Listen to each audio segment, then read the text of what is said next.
بسم الله الرحمن الرحيم الحمد لله رب العالمين والصلاة والسلام على سيدنا محمد وعلى آله وصحبه أجمعين. السلام عليكم ورحمة الله وبركاته.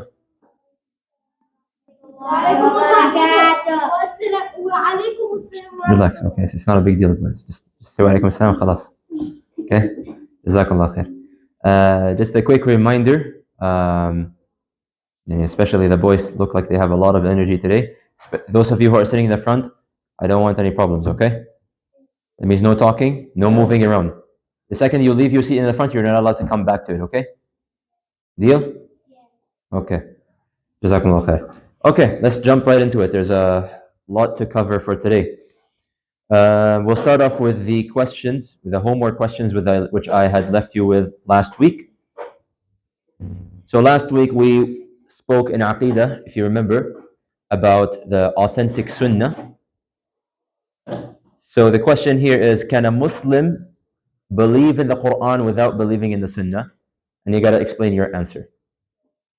Muhammad? The Quran for this obligation, but Prophet Muhammad. Very good. It's not possible to say that, oh, I believe in the Quran, but I don't believe in Hadith, I don't believe in the Sunnah. That phrasing does not even make sense. Because by you saying, I believe in the Quran, you got to believe what's in the Quran. And the Quran tells you, you have to follow Prophet Muhammad sallallahu alaihi wasallam, and you have to obey his commandments. Okay? And we mentioned it's like as if the Quran is the textbook, then the Prophet sallallahu alaihi wasallam is the teacher, right? The Quran tells you you need to pray, you need to give zakah, you need to fast. But the Quran doesn't tell you have to say Allahu Akbar and recite Surah Al-Fatiha and do ruku' and sujood. Where does this come from? This comes from the authentic sunnah of Prophet Muhammad sallallahu alaihi wasallam. So therefore, it does not make sense to say, I believe in the Quran, but not in the Sunnah. We also spoke about having to believe in the righteous Salaf. And we explained what is Salaf last week. So give an evidence. So if someone comes up to you and be like, what's your evidence that I have to follow the Salaf? What are you going to say to them? And I will ideally want to open to the girls to see if anyone wants to answer. We might not have a lot of attendance today because of the event that's happening in the downtown, I think. Girls, does anyone want to give that a shot? Or should I just give it back to the boys? Back to the boys. Mr. Hissam.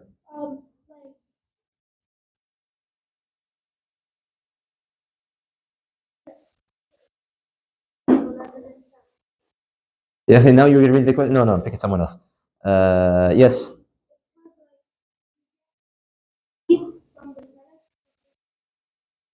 We have to, because what, sorry?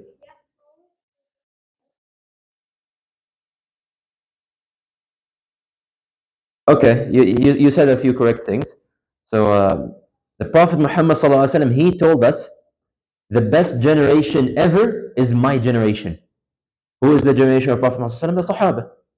And the ones after them, meaning the Tabi'un, the sons of the Sahaba, and the ones following them as well.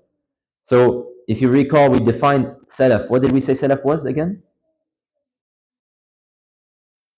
What generation? Which ones? It's the early generations. The early. When we say Salaf in terms of Islam, we're talking about the early generations, meaning Sahaba, the Tabi'un, and the ones after them as well. So part of our Aqeedah, we learn our Aqeedah from these Salaf because of the hadith which I had just mentioned. And also we mentioned last week the verse in the Quran, Allah Azza wa Jal, He Himself says in the Quran that whoever whoever does not follow the path of the Prophet and follows a path other than the path of the righteous believers, right? Other than the righteous believers. Which righteous believers is Allah talking about in the Quran? Well, the only believers who were alive at the time were the Sahaba and the early generations. So this is clear evidence that we have to follow the righteous Salaf. We also spoke about the hadith of having good character. And we connected having good character with the commandments of Allah Azza wa Jal. So what's the relationship there? Very simple, by the way. So I'll give the chance to the girls once again to answer. Or is it as usual, the girls are always just listening quietly? Okay, I guess back to the boys. Um, let's see. Yes, yeah.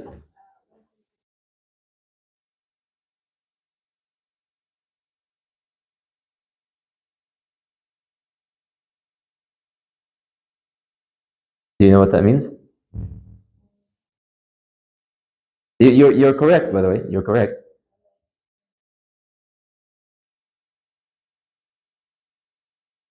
So,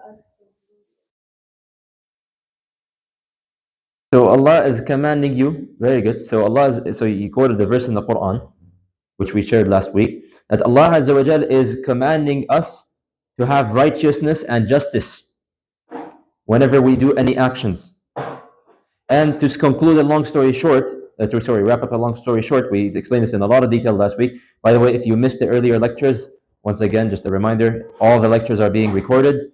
So you can just go on YouTube and you can catch up if you didn't, if you missed the previous lectures. So so we mentioned in the hadith that we shared last week, that someone who has good character will find it easy to fulfill the commandments of Allah. And if you remember last week, I explained it in terms of a structure, right? So we said, yes, there is a pillars of Islam, but the pillars need to be built upon foundations. What are these foundations? Part of these foundations is good character, which is why we said fulfilling the commandments of Allah and having good character, they're not two separate things, they're one thing. You cannot you cannot fulfill the commandments of Allah unless you have good character. And it is not sufficient to have good character without fulfilling the commandments of Allah. Which is why you would always find in the Quran, آمنوا وعملوا الصالحات. آمنوا وعملوا الصالحات. You need the internal, you need the external. And the combination of the two, that will get you to success, inshallah. We also talked about this concept of building good character. And we had the discussion of, does a person just get born with good character? Yani khalas, it's the luck of the draw, you get born or with good character, or you're just born being a bad person, or is it something that you can acquire? And I would like also some explanation here. Girls, are you sure you don't want to participate at all? You don't want to answer? Once, twice. Back to the boys, I guess. So I guess the boys are going to be answering all the questions today, or what? Sir Ayub. Person is born with good character.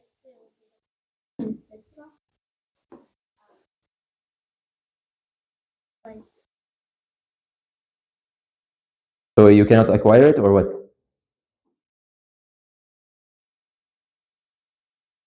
Okay, let's give it a chance for someone else to answer. Yes. Yeah. No, you. Yeah, in the front. Second, yes. not everybody is born and you can work on Okay, let me just reword what you just said. So the answer is actually both. Both. We mentioned that every person is born with a set of strengths and weaknesses. Some people, and we said this even exists even within families, even within siblings, the same blood, the same parents. You will find some people, some siblings more patient than others. Others are kinder than others. Some siblings are smarter than others. It's just natural. Every person has a set of things which they are good at, and other things that they are not very good at. So someone might be born patient, but they have a weakness for money. They don't like to donate money. Or perhaps a person is blessed to be honest and always speaking the truth, but they are very hot-tempered. They get angry very quickly. Okay? So every person has a set of strengths and weaknesses. without any exceptions, by the way, every single one of you, and myself included, we have a set of strengths and weaknesses. However, a person can work on their weaknesses. And we mentioned the hadith last week. The person who wants to become knowledgeable puts in effort to gain knowledge. The person who wants to have wisdom puts in effort to gain wisdom, and so on. When you put effort to overcome your weakness, then inshallah, by the permission of Allah, this weakness, it's not going to become perfect. Nobody will reach perfection, but at least you can work on yourself. Someone who gets angry very quickly can work on themselves so that they can control their anger. Someone who is impatient can develop some practices that they can do in their lives such that it makes them more patient. Okay? We talked then about Sunan al-Fitra. So, girls, I think this is an easy question. Come on. I want some participation. Just list 4 or however much you can from Sunan al-Fitra. You want to answer? Yeah? Cutting the nails. Very good. Uh-huh. Allahumma barik. Very good. Jazakumullah khair. Alhamdulillah, we got. Hey, relax, please. No, don't do that. So Sunan al-Fitra, we mentioned that just like every person is born upon the Fitra, this is the spiritual Fitra. However, there are external actions that are also part of our Fitra, and they relate to our cleanliness. And we mentioned a whole long list of actions that are part of the Sunan al-Fitra that every single Muslim should be doing. We mentioned using the siwak, which is a form of a toothbrush. You know, you see the people holding the wooden stick and brushing their teeth with it sometimes here in the masjid. That's called the siwak. And the sunnah is to be using the siwak. We mentioned several times which we should be using the siwak. But even brushing the teeth, so like if you make a wudu and you brush your teeth and whatever, this is also a good thing to do. But using the siwak is better. Shaving the hair that grows around the private area, this is also part of being clean. It cleans the person from their filth and from any diseases and things like that. So, and any person, any clean person should be doing that. And who can remind me, what was the limit that Prophet Muhammad ﷺ put? 40 days. You cannot spend more than 40 days without shaving the hair that grows around the private part. Same thing with the armpit hair, right? That should be plucked or removed or whatever you want to use, cream, just use whatever, but make sure that that is being cleaned up. Trimming the mustache, and that is of course like the men when they grow this big bushy mustache. Okay, the sunnah is not to let it grow too much. Definitely do not let it grow above the lip. You see some people, their mustache is so long that it starts to cover their upper lip. Some scholars go as far as to say that this is even haram. So this is part of Sunan al-Fitra. We mentioned also the issue with the beard, letting the beard grow. It is haram, forbidden for men to shave their beards. Clipping the nails, so we're not allowed to have long fingernails, okay? And that also falls within the time limit of 40 days, the maximum limit of 40 days. So cutting the fingernails. And I think especially for the girls, we have to be conscious of this because I see many girls, young and old, who come with like very long nails, and of course the claws. We mentioned the issue with the fake, the what do they call it? The acrylic nails. That's what they call them. Yeah, the fake nails that they put, and they have like different shapes and designs and whatever. This is forbidden. This is haram. This is not allowed for girls to be putting in the first place. And we mentioned other things as well. So we discussed that last week. If you want to know more, you can ask later, or you can watch the recording. You have a quick question or what? Yeah. You are not allowed to trim the beard. You're not allowed to trim the beard. Okay. So what is it? Do you like the cut? Well, why? Like it depends on what you mean. Because some people, if you're talking like what some men they do, they have designs on their beard. So like sometimes they cut off this, they shave off this entire part, and they fade. They have like a fade on their beard, and they fade it into a bigger beard. This is also not allowed. So you're not allowed to shave a part of your face. Yeah. So if Yes. So if you shave your hair, you should not be shaving the beard. Okay. Um, and so we also, this is still talking about Sunnah al-Fitra, between istinja and istijmar, which one is better, and explain why. I think we were boys now. Yeah, red shirt. Yes, you. Please don't raise your hand if you don't know the answer. Okay, like this is just wasting time. Hussam.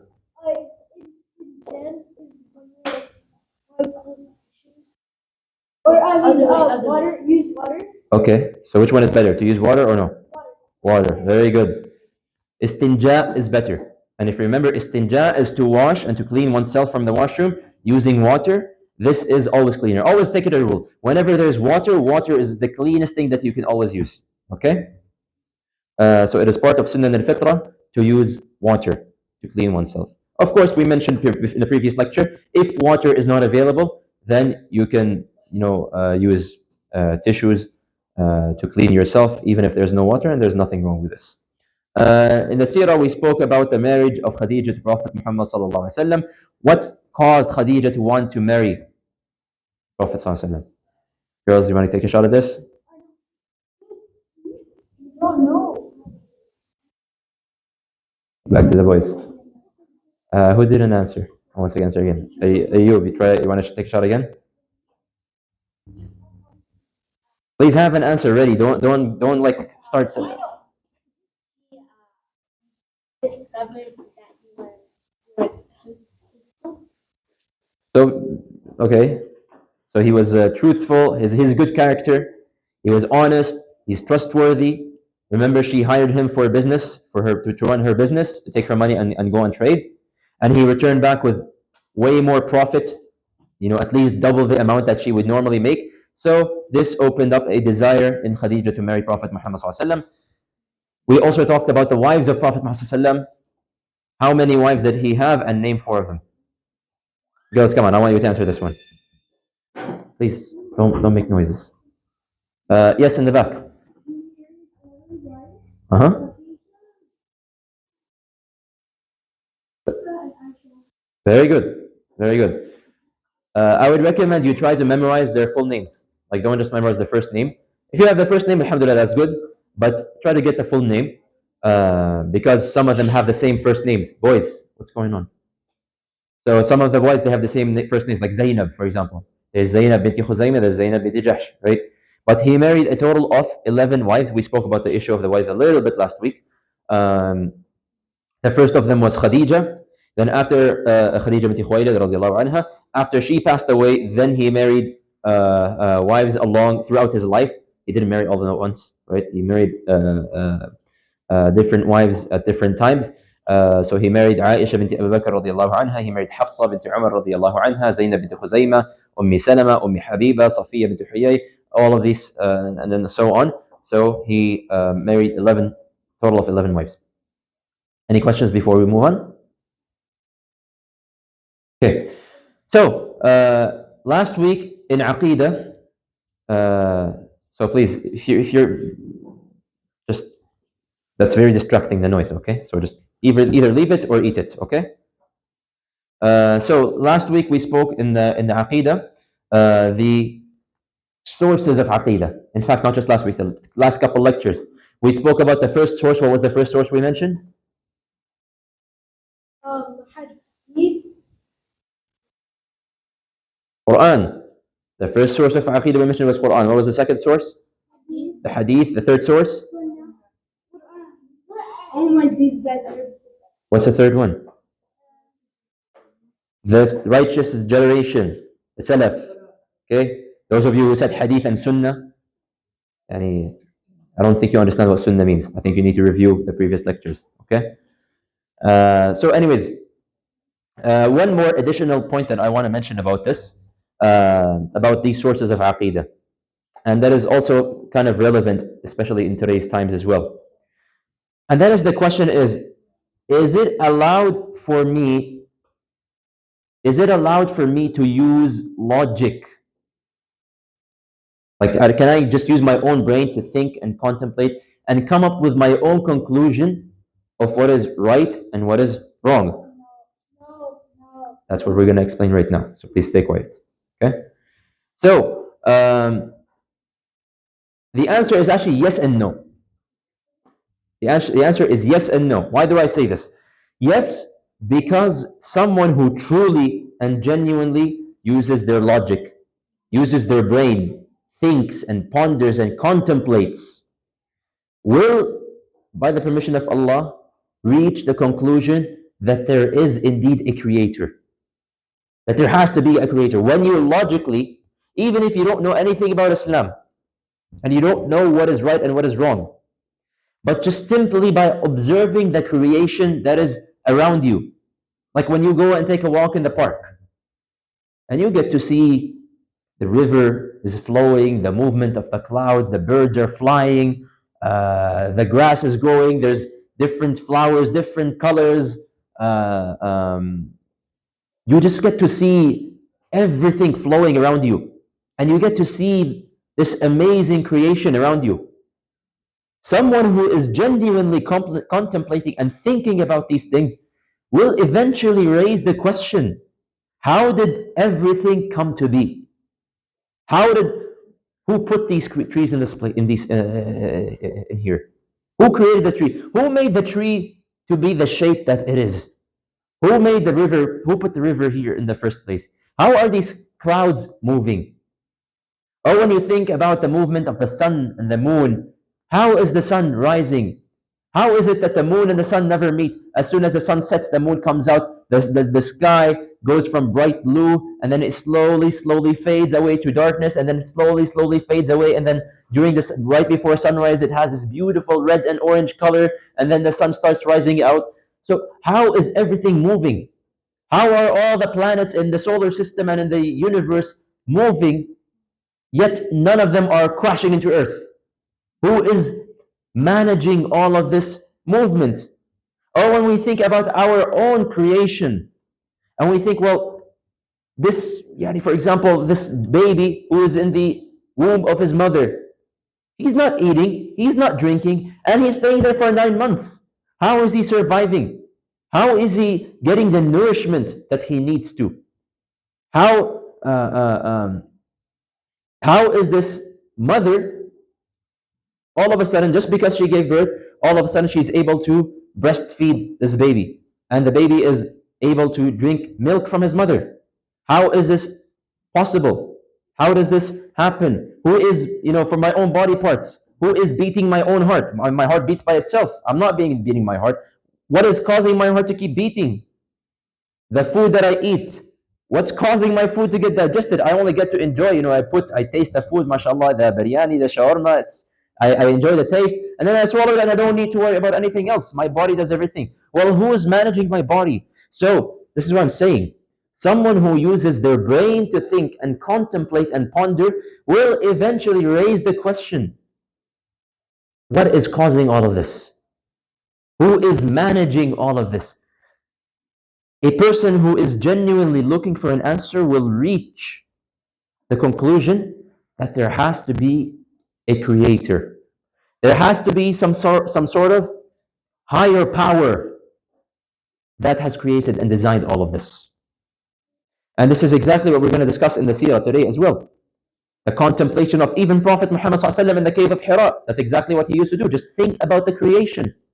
The Quran encourages you and triggers your thought. This is one of the reasons why you should read the meanings of the Quran. Because the Quran itself, it tells you, go and read, go and think.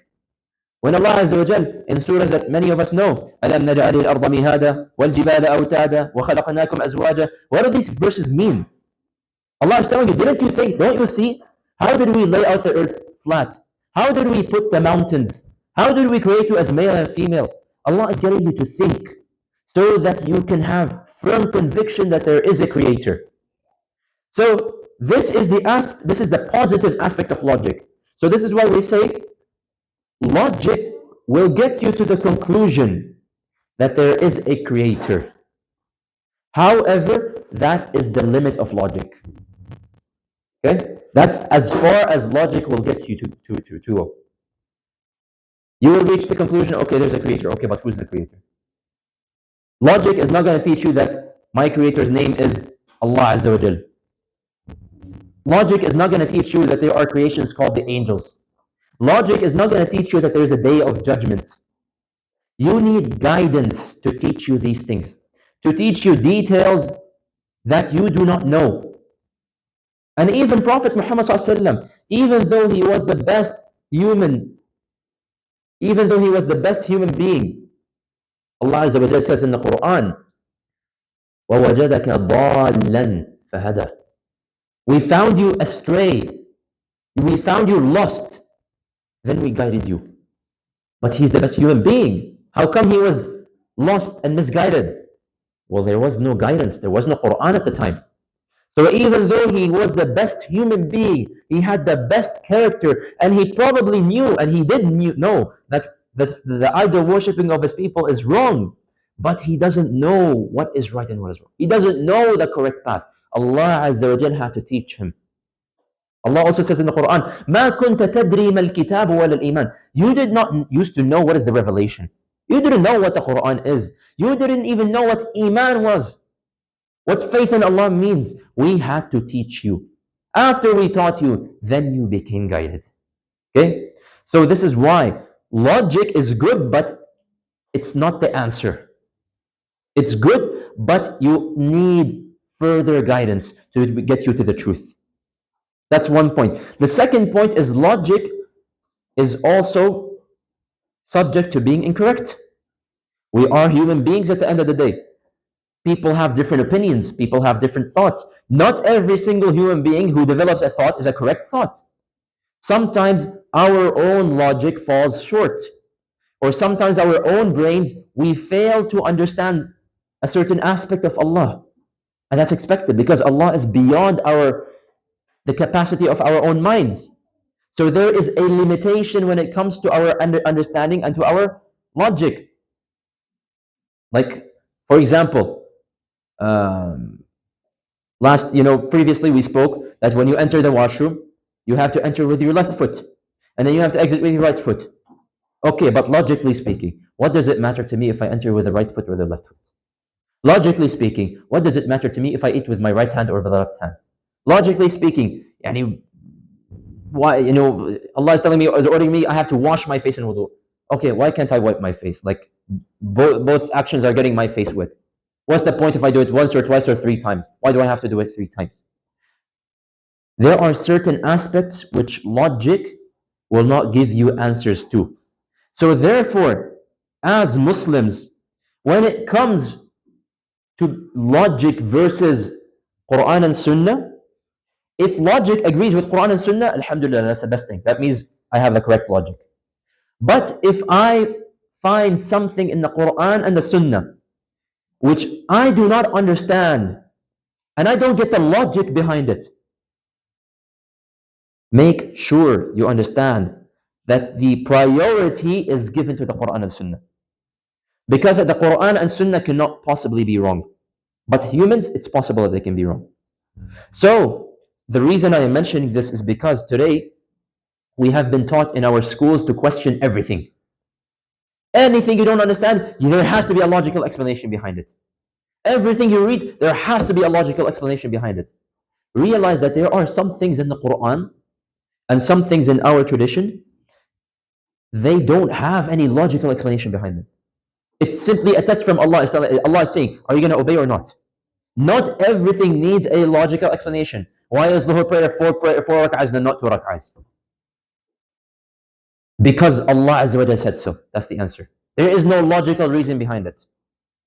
So, when it comes to issues where my brain and my logic fails to understand the logic behind something that Prophet Muhammad ﷺ told me, or behind something that the Quran told me, I don't go and challenge the Quran and the Sunnah, or say, no, actually it makes more sense to me that I do it this way. I don't care what makes sense to you. What matters to me is what Allah Azza wa Jalla told me to do, and what Prophet Muhammad ﷺ told me to do. So is that issue clear? The issue of logic. So logic is good, but it has its limits. And if my logic contradicts the Quran or the Sunnah, or if I fail to understand the Quran or the Sunnah, the priority is for the Quran and the Sunnah. And if there's something I don't understand, don't start trying to figuring it out by yourself. Go and ask someone who understands it, or refer the matter to someone who understands it. Okay. So moving on, I want to talk next about principles that scholars of Ahlul Sunnah wal Jama'ah, we should all know what Ahlul Sunnah and Jama'ah by this point is. How do we stay upon the righteous or the correct Aqeedah? Okay? Because we defined Aqeedah, we said why is it important, we said the features of the Islamic Aqeedah, we spoke about sources of Islamic Aqeedah, but how do I take all of this information and act and properly apply it such that I remain upon the correct Aqeedah? There are a set of principles that the scholars lay out for us. There is no doubt at this point we should all firmly understand. It is deeply rooted, the correct Aqeedah is deeply connected with the Quran and the Sunnah. So the first and the most important principle to ensure that we stay upon the correct Aqeedah is al-Iman wa-taslim wa-ta'zim. This is what it's called. Al-Iman, to completely believe and to completely submit and accept the commandments that are found in the Quran and the Sunnah, and to respect and honor the Quran and the Sunnah. These three qualities need to be found within someone in order for them to have a correct Aqeedah. Now, this might come out as very obvious, and again, Aqeedah is meant to be easy to understand, it's meant to be obvious. But the reason I explain this is because the key word here is fully believing in, completely submitting. You see, when it comes to the Quran is a complete package. You do not get to pick and choose what you want to believe in and what you don't want to believe in. You either take the full package or you leave it. You cannot even reject a single verse in the Quran. And once again, this comes out as logical, but when it comes to practice, people start to want to find loopholes.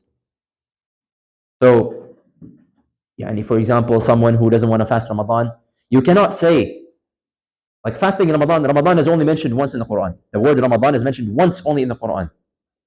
I cannot say I believe in the entire Quran, but this one verse that talks about Ramadan, I'm not completely convinced that I have to fast in Ramadan. Therefore, I believe in the full Quran except for this one ayah. I have a problem with this one ayah. If you say this, then you do not believe in the Quran. Because Quran is one full package. You take the full package or you reject it completely. There is no in between in these matters.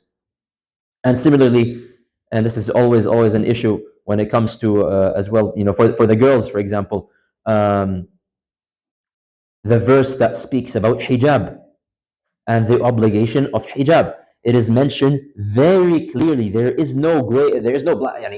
It's very clear in the Quran that Allah Azza wa Jal revealed a verse in the Quran commanding the girls that you need to wear hijab. Once you reach a certain age, you must have the hijab on your head. Unfortunately, you will find a lot of, not just the young girls. I'm talking also about the older girls as well. They start to find excuses or start to flip through fatwas or start asking scholars, and they have this saying that no, the Quran doesn't actually say this. Well, who told you the Quran doesn't say this? The Quran is right there. Want me to read the ayah for you? It's right there. You either take the full package or you reject it all completely. And I'm not picking on the girls, by the way. The same thing with the boys. When Allah Azza wa Jal tells you, you have to lower your gaze, and you have to guard yourself from falling into haram desires. You don't start justifying walking up to girls, talking to girls, playing with girls. And I'm very disappointed to see that to this day I see people doing this outside the masjid. Boys playing soccer with girls or playing basketball with girls. What are you doing? Are you playing games with your deen? Are you playing games with Allah Azza wa Jal? It's very clear. If you are a believer in the Quran, you fully accept the commandments that are in the Quran. And the same thing applies with the Sunnah. We accept all the authentic hadiths. We do not pick and choose what we want to believe in and what we want to reject in just because something bothers me or something, it doesn't agree with what I like and what I dislike. It doesn't matter what you like or what you dislike. You don't have a choice in this matter. Whatever the Quran and the Sunnah tell you must do, you better do it. And whatever they tell you to, whatever they forbid you from doing, you better refrain from doing it. And the evidences are very evident in the Quran. Allah Azza wa Jalla says in the Quran in Surah Al-Baqarah, Ya ayyuha alladhina amanu, O believers, udkhulu fi silmi kaffah. Enter completely into Islam. Don't put one foot in and one foot out. It doesn't work that way. You cannot take some things and reject other things. You either take it all or you leave it all. Allah also says, وَمَا كَانَ لِمُؤْمِنٍ وَلَا مُؤْمِنَةٍ. It is not befitting for a believing woman or a believing man or a woman إِذَا قَضَى اللَّهُ وَرَسُولُهُ أَمْرًا أَن يَكُونَ لَهُمُ الْخِيَرَةُ مِنْ أَمْرِهِمْ. That when Allah Azza wa Jal or His Prophet sallallahu alaihi wasallam tell you to do something, khalas, you do not have a choice in the matter. You don't get to pick and choose if you consider yourself a Muslim. You don't get to choose, but I don't like this, I like this. Oh, but people are going to say this, this and that. Oh, but my parents or whatever. You don't get to choose. The deen obligates you, you follow the deen. And there is no joking around in the deen. There is no joking around in the matters of commandments and of what is halal and what is haram. Allah Azza wa Jalla also says in Surah Al-Hujurat, Ya ayyuha alladhina amanu, la tuqaddimu bayna yaday Allahi wa rasulah. Don't put yourself in front of Prophet Muhammad sallallahu alaihi wasallam and Allah Azza wa Jalla. Meaning, yes, perhaps you want something. Perhaps you want something. But you better go and see what Allah Azza wa Jalla and what Prophet Muhammad sallallahu alaihi wasallam wants. If what you want agrees with what you want, go ahead. Do it as much as you want. But if what you want and what you desire goes against what Prophet Muhammad sallallahu alaihi wasallam and Allah Azza wa Jalla tell you to do, then it doesn't matter what you want. This is a principle in our deen. If you want to stay upon guidance and upon the correct aqeedah, then you have to take this point very, very seriously. And you have to be honest with yourself. There is no bending the rules or loopholes or playing games when it comes to these kind of topics. The next principle is studying all the evidences. What do I mean by this? So if you remember in a previous lecture, we mentioned that of the features of the correct Islamic Aqeedah is that everything is based upon proofs and evidences. You guys remember that? Everything is based upon proofs and evidences. Meaning there is nothing in our deen that is obligated to you, or that anything that you are being told to do or told not to do, except that there is evidence for it. Nobody, you will never find any scholar or any sheikh or imam or anything who will tell you to do something, except that he will tell you, you have to do it because look, open the Quran, you will find such a verse. Open the hadith, you will find such a hadith. Nobody will tell you, you have to do this because I think so such and such. Because what he thinks does not matter.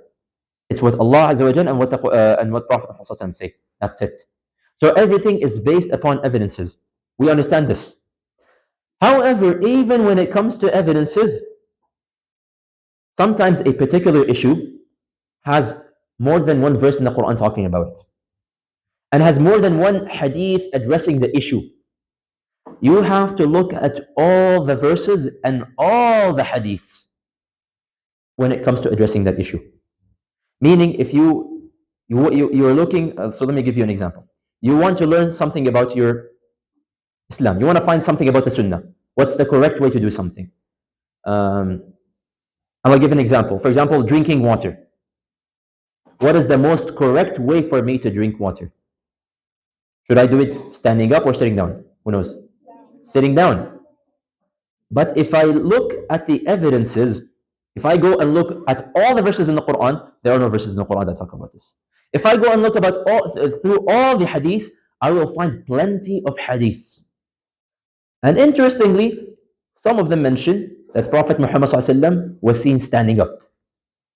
Some of them say he was seen sitting down. And there is no contradiction here, by the way. Sometimes he stood up, sometimes he sat down. But most of the time, if you study all the hadiths, you will find he was sitting down. So the more correct opinion is to say that Prophet ﷺ would sit down when he drank water. Okay? It is not appropriate for you to just simply take one hadith that says, oh, he used to stand up, and khalas, you know what? Let's ignore all the other evidences. This is not the way.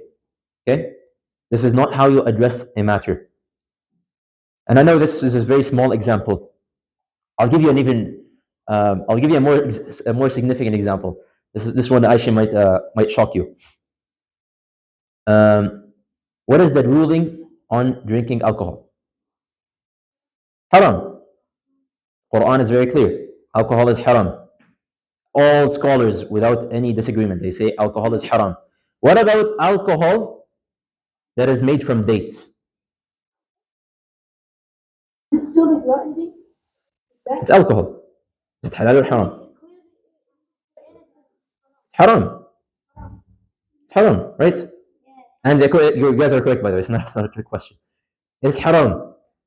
There is one scholar, only one scholar, and he's a very well respected, he's a very big scholar, who actually said dates, drinking alcohol made from dates is halal. It might sound shocking to you, but like this is an opinion that he had, and he had evidences for it.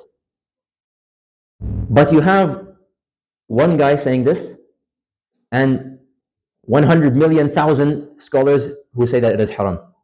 Do you think it is appropriate for me to listen to this one guy who said that drinking alcohol made from dates is halal? It's not appropriate. So you understand now, I have to look at all the evidences when it comes to addressing a certain issue. It's not appropriate for me to pick the part that suits me the most. Oh, okay, you know what, this hadith is, I like it better than that hadith. You know what, let's just throw that one away. Doesn't work that way, okay? And of course, it goes without mentioning that any issue you want to learn, go to a scholar. Unless you are someone who has knowledge and you've read so many books and you've read all the books of fiqh and you've studied a lot and you have knowledge in the matter, then sure. But 99.99999% of us, we do not have knowledge in these matters. Therefore, always, always, always consult with a scholar. Go to the masjid, ask the imam any question that you want, and he will give you all the evidences. And he will tell you, you should do this and you should not do that. Okay? So this is another principle, if we want to stay upon the correct aqeedah, to look at all the evidences together. Does that make sense?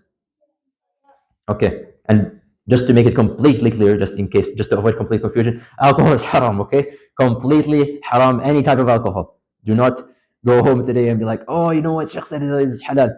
No, okay? No, it is haram. Anyways, of the principles when it comes to staying upon the correct aqeedah is following the understanding of the Sahaba. Following the understanding of the Sahaba and applying, so when it comes to interpreting the Quran, to seeing the meanings of the verses of the Quran, or seeing how do I apply this hadith in my life, I have to look at what the Sahaba did, or how did they understand a certain verse of the Quran, or how did they apply a certain command of Prophet Muhammad sallallahu alaihi wasallam. Now, once again, this is very obvious and it makes sense. We should follow the Sahaba. The reason I am mentioning this today, there is a very dangerous trend that is happening. And a group of Muslims, perhaps you've probably seen them, maybe some of your friends have said something along the same lines, and some of them have grown into, unfortunately, big groups as well. They have this conception, this understanding, that Islam has become a little bit outdated. That the Quran is over 1,400 years old.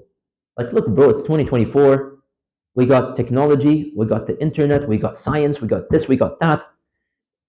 This book, the Quran, needs a little bit of reinterpretation. We need to look at the meanings of the Quran that apply only in today's world. And so they literally start scratching away the understanding of the Sahaba, and they start to interpret the verses of the Quran according to how they want to interpret it. Okay? So for example, I'll give you a very blunt example. What is the ruling of Islam on homosexuality? What do you think? Haram, absolutely haram. And the story of which prophet is always used as evidence? Prophet Lut alayhi salam, his story is mentioned how many times in the Quran? Several times in the Quran. There is now a trend going on, given the weird movements that are happening today, where people are starting to say, oh, but the Quran, it doesn't use the word homosexuality. Nothing says that the people of Lut were doing homosexuality. It says that they were doing very evil deeds. It doesn't say homosexuality. And so they start saying that in order for us to fit in today's society, we have to accept this deed.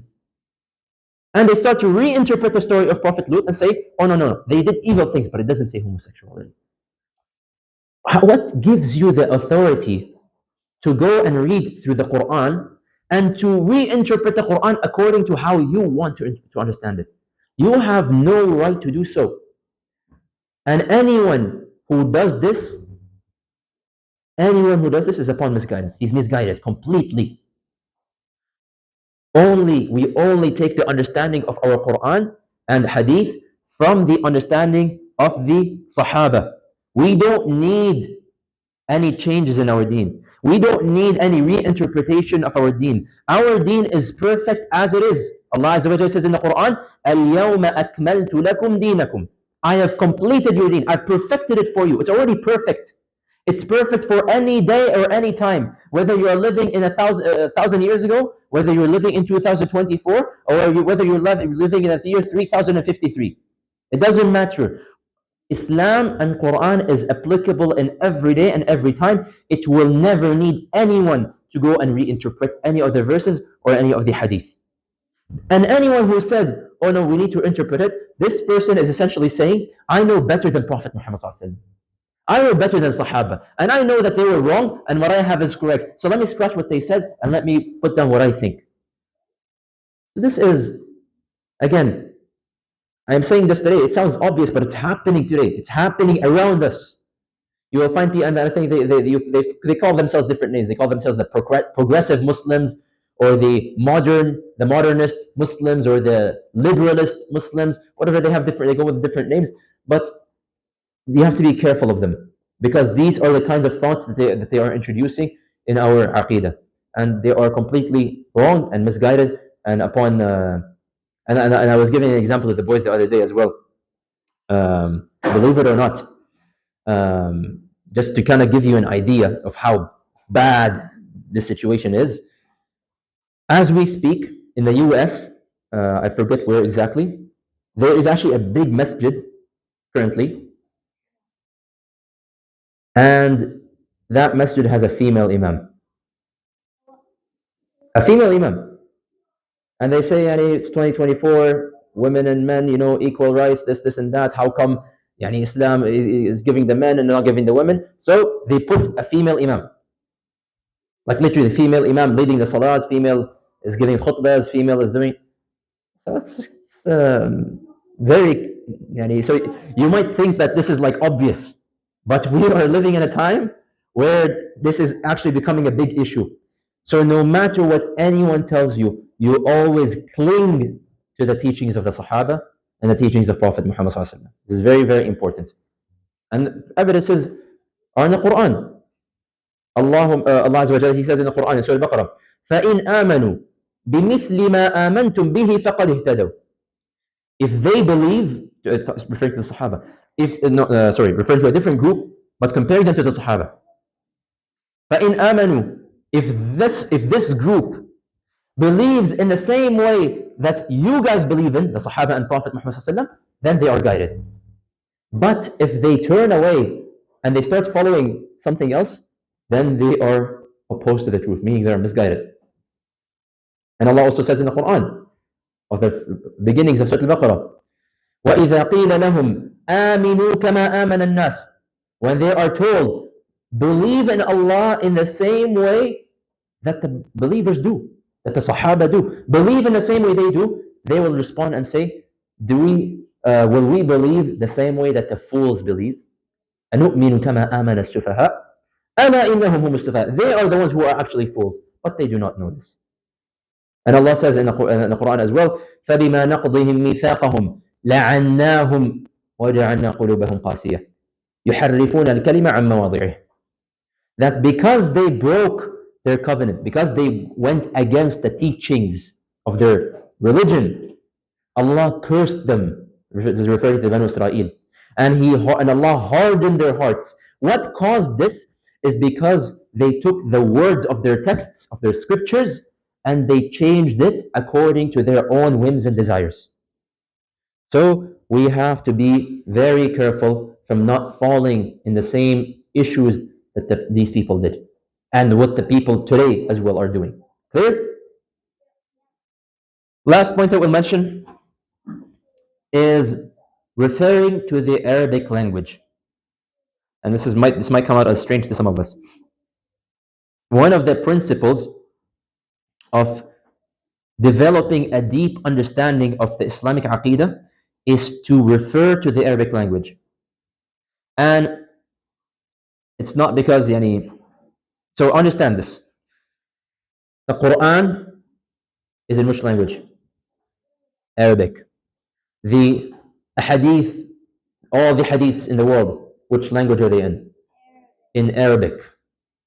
Now, today, alhamdulillah, it's a blessing that people before us didn't have. Today we have this blessing.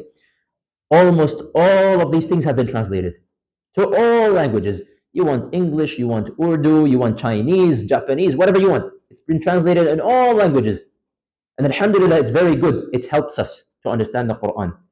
But what typically happens when you translate from one language to the other? Not necessarily changes the meaning, but it reduces the meaning.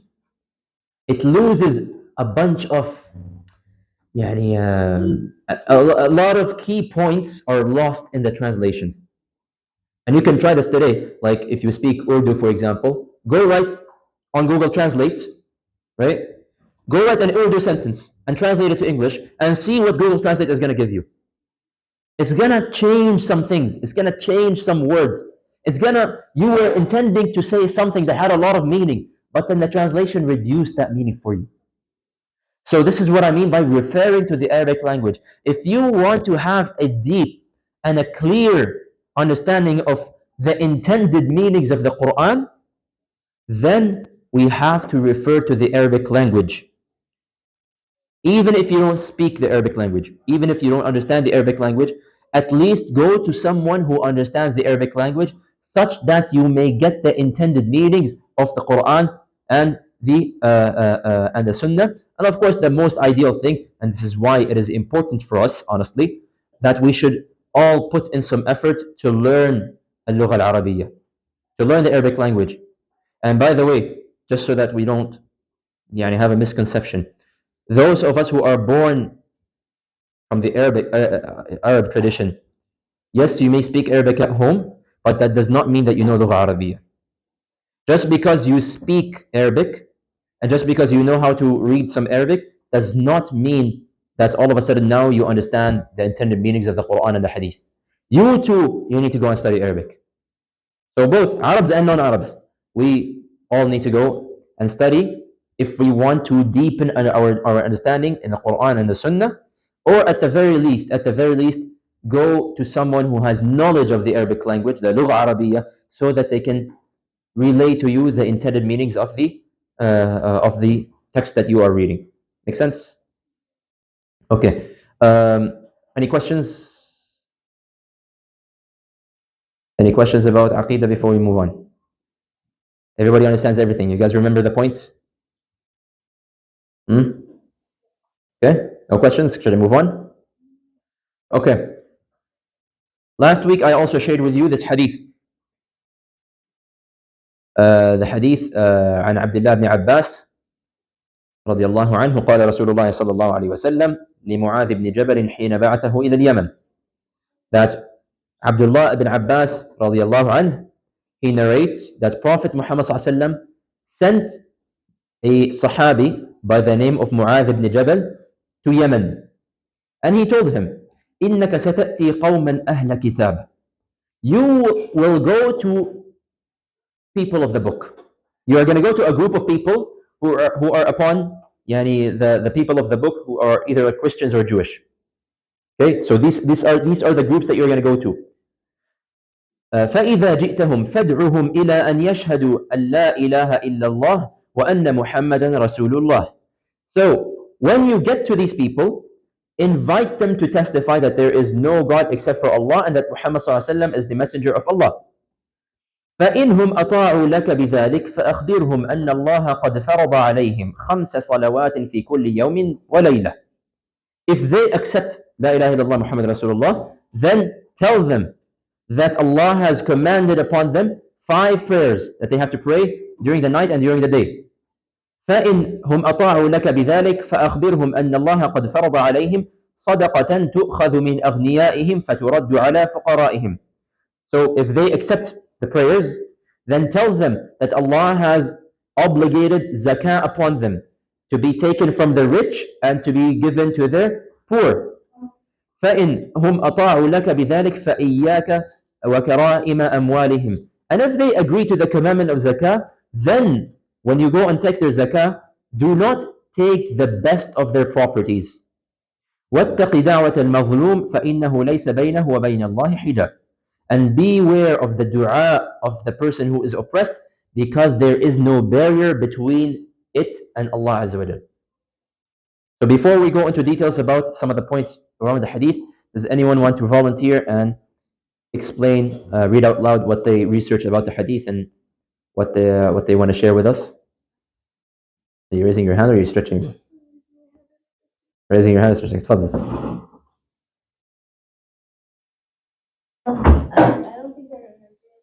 You can just stand where you are if you want. You can just stay in your chair. But yeah, you can share with us what you... Yes, yeah.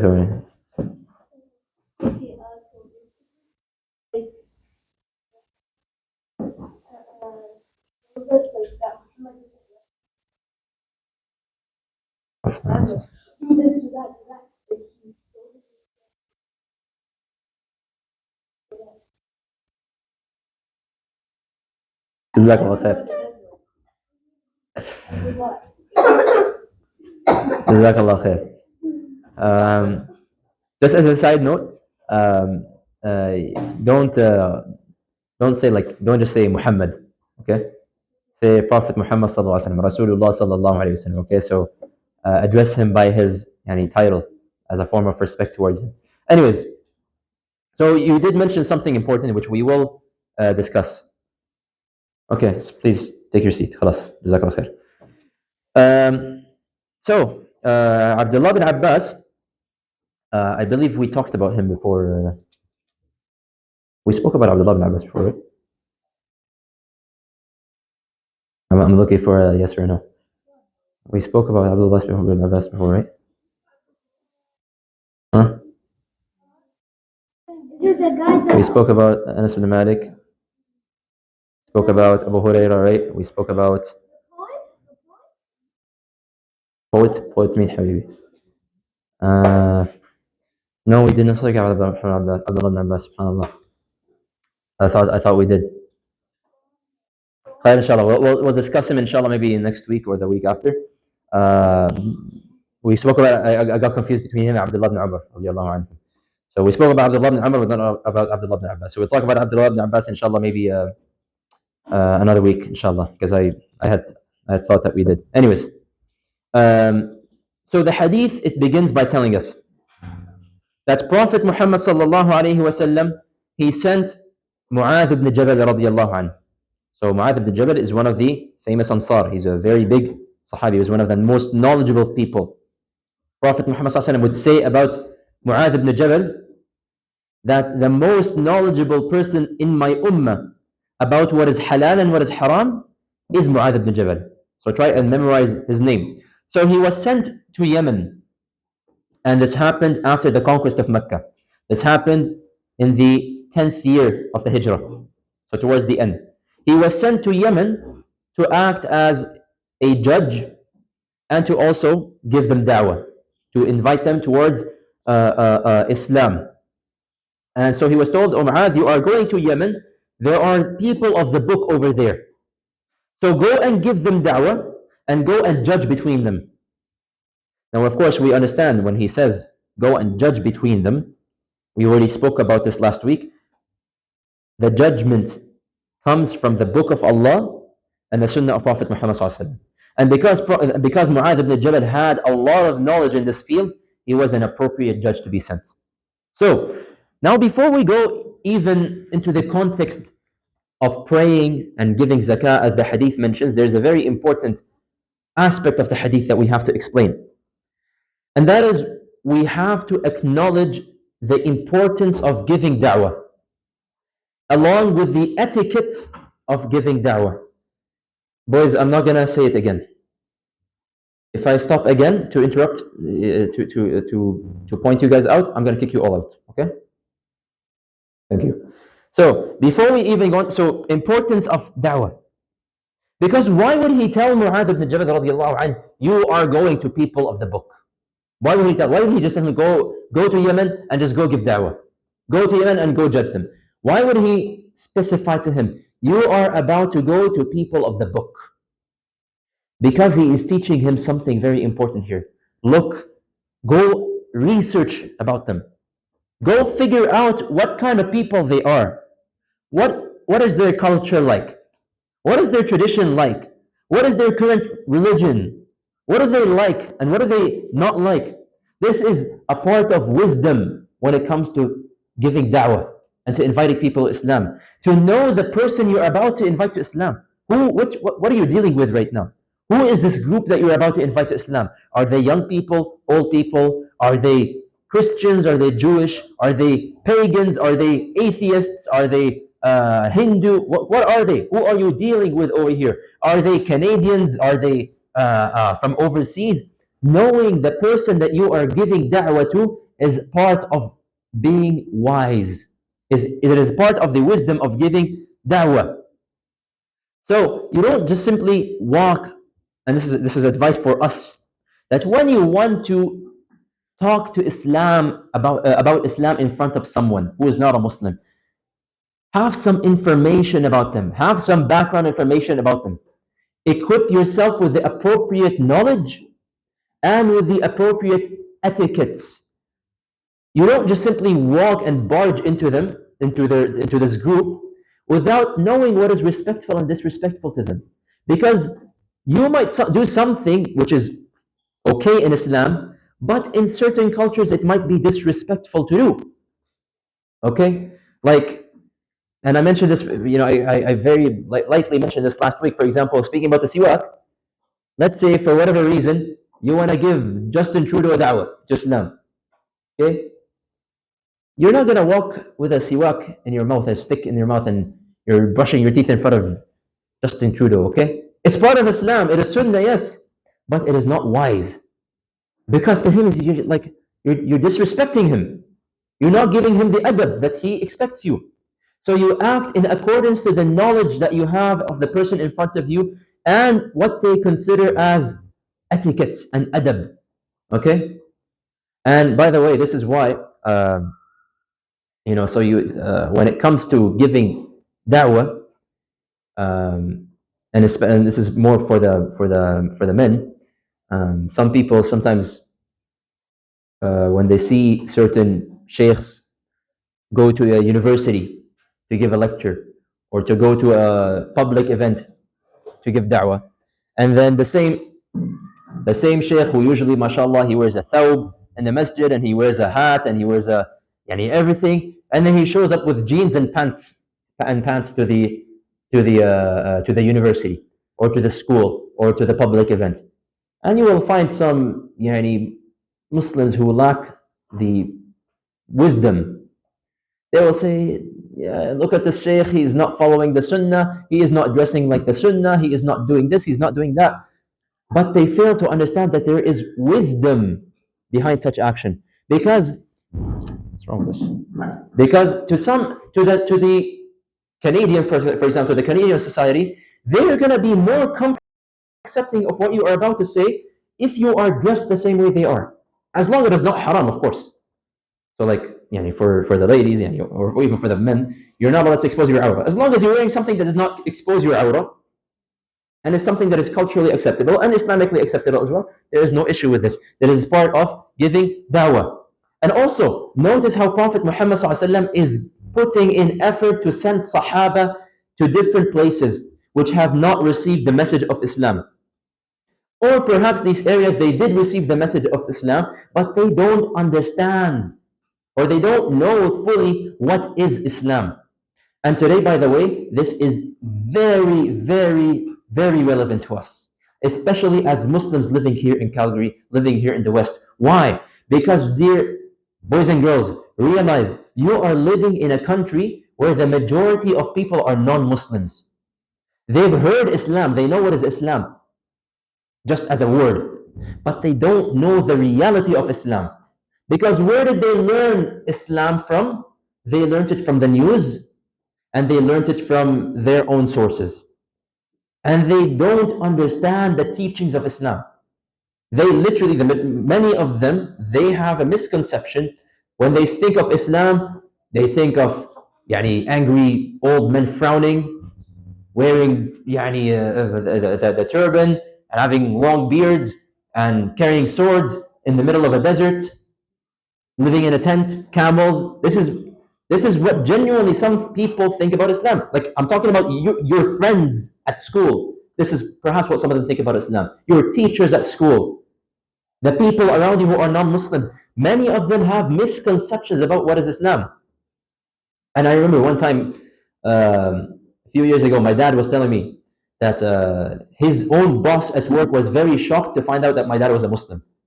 Because my dad, he was just wearing just like anyone else wears at work in a company, just the pants and a nice shirt, a dress shirt, whatever, and he goes to work. And yet he's still praying his prayers and whatever. One time his boss was shocked to find out that my dad was a Muslim. He says, "How come you're a Muslim? I thought Muslims have to live in tents and they have to dress in a certain manner and they have to always wear the thobs wherever they go and they have to this and that." And he's not, and he wasn't saying this out of disrespect, by the way. This was his genuine perception about Islam. So I'm talking to you, boys and girls. Many of your own friends and your own teachers at school, they are completely ignorant when it comes to knowing what is Islam. They have no clue about what is Islam. Besides just the basic general points. Okay, we know they pray. We know girls need to put hijab. We know you're not allowed to eat pork or drink alcohol. That's all they know. That's all they know. So who is going to teach your friends what is Islam? Who is going to tell your teachers what is Islam? Who is going to tell the non-Muslims in Calgary what is Islam? Realize that this is not a job just for the imam of the masjid or the sheikh or the scholar. This is a duty upon every single one of you. All of you, you are carrying the message of Islam with you. You are carrying with you the message of Prophet Muhammad ﷺ. Therefore, you have a duty to deliver. And honestly, we should try as well as people living in Calgary to involve ourselves a little bit more with the other communities out there. You see, us as Muslims, and I know this because I deal a lot with the community that we are in. Us as Muslims, unfortunately, we have this concept of let's just mind our own business. You know what? We're living in a non-Muslim land. They do whatever they want. We do whatever they want. As long as they don't bother us, we don't bother them. Khalas, we have our own lifestyle. They have their own lifestyle. This is correct to a certain extent.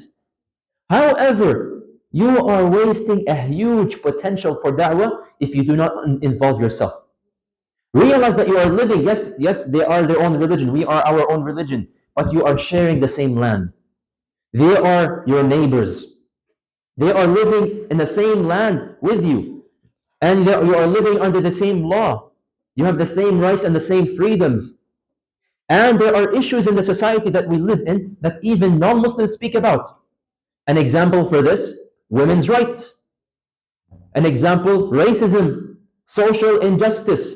These are all issues which exist even in Canadian societies, regardless of Muslim and non-Muslim. Okay? So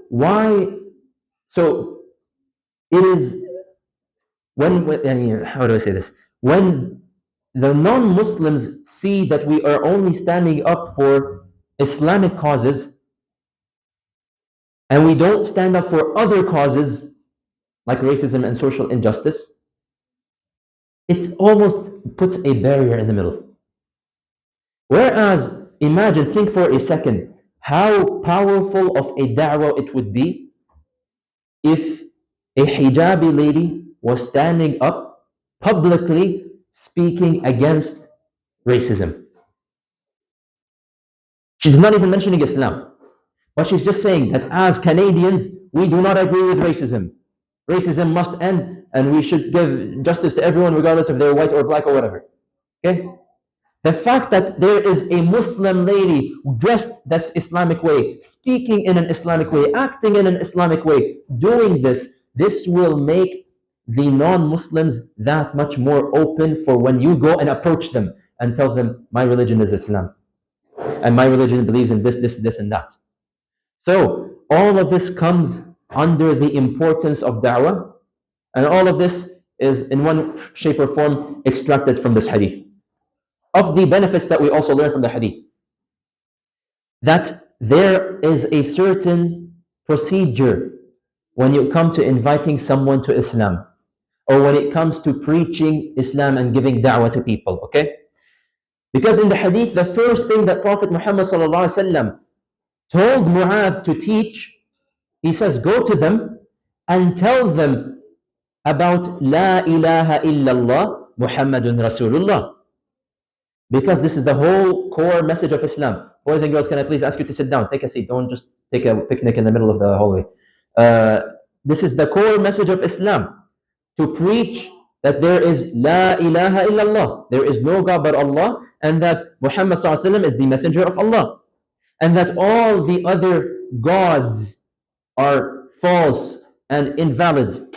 And that these so-called gods, they cannot inflict any harm, and they cannot give us any kind of benefit. This is the main message that people, as like us Muslims, we want to invite others to Islam. This is what we should be inviting people to. La ilaha illallah. You see, the biggest mistake that some Muslims sometimes fall into when it comes to telling non-Muslims about Islam. Like sometimes a non-Muslim, maybe your friend, one day they became curious and they said, oh, you know what, can you tell me a little bit about Islam? One of the common mistakes that people make, they say, oh, Islam, we have to pray 5 times a day. Islam, we have to give zakah. Islam, we have to fast Ramadan. And so they start throwing at them all the different commandments of Islam. And they forget the main fundamental core message of Islam, and that is La ilaha illallah. Because notice how Prophet Muhammad ﷺ is giving them an order. First, tell them La ilaha illallah and get them to accept that. Once they accept La ilaha illallah Muhammad Rasulullah, then go ahead and tell them about Salah. Once they accept Salah, then go ahead and tell them about Zakah. So he's giving them a step-by-step guidelines of how they can give dawah. Okay? And realize that La ilaha illallah, as we've explained before, this was the core message of every single prophet. Every prophet began his message by saying, Ya qawmi i'budullaha ma lakum min ilahin ghayruh. Before the story even begins, the story begins with, before the story between, the conversation between the prophet and his tribe begins, it starts with, O my people, worship Allah, because you have no God except for Allah. So, it starts by connecting their heart with Allah. Talk to them about the mercy of Allah. Talk to them about the abilities of Allah. You know, the what I explained earlier about logic and thinking about the creation of Allah. Tell them about this. Tell them, who do you think created you? Who do you think created the heavens and the earth? Who do you think took care of you when you were in the womb of your own mother? Who do you think is managing our universe? Who do you think? So trigger their thoughts. Get them to think about Allah and Allah's greatness. Connect their hearts with Allah Azza wa Jal. When you build the foundation, it becomes easier later to accept the commandments. But you have to connect their hearts with Allah Azza wa Jal. And even we learn this from the seerah, by the way. If you will realize, if you look at the seerah from from a bird's eye view, from above, the first 13 years of Prophet Muhammad sallallahu the Prophet Muhammad was teaching the Sahaba. He wasn't telling them, go and stop drinking alcohol. He didn't go and tell them, you have to go and pray 5 times a day. You have to go and fast. Those commandments came later. For 13 years, he was preaching to the Sahaba, you need to worship Allah. You need to worship your Creator. Hey, there's a day of judgment. There's a reward. There's a Jannah, eternal Jannah. There's an eternal punishment. Right? Once the foundation was built in the Sahaba, then it was later way easier for them to accept when Allah Azza wa Jalla ordered them, you must pray 5 times a day. You must stop drinking alcohol. It is haram for you from now on. You must start paying the zakah. You must start fasting in Ramadan. It becomes very easy to accept the commandments. You'll have no trouble accepting the commandments if the aqeedah is built and the foundations are laid out and a person is connected with Allah Azza wa Jal. Because once a person understands the greatness of Allah, they will have no issue submitting to the commandments of Allah. So a person must begin their da'wah with tawheed and focusing the core of the da'wah on tawheed. If they accept tawheed, La ilaha illallah Muhammad Rasulullah, then you start telling them you have to pray 5 times a day. Explain to them the importance of prayer. I'm not going to mention that right now. The importance of why is prayer so important? Why the whole purpose of Allah obligating the prayer for us. And then if they accept the prayer, then you go and tell them that you have to go and pay zakah. Okay?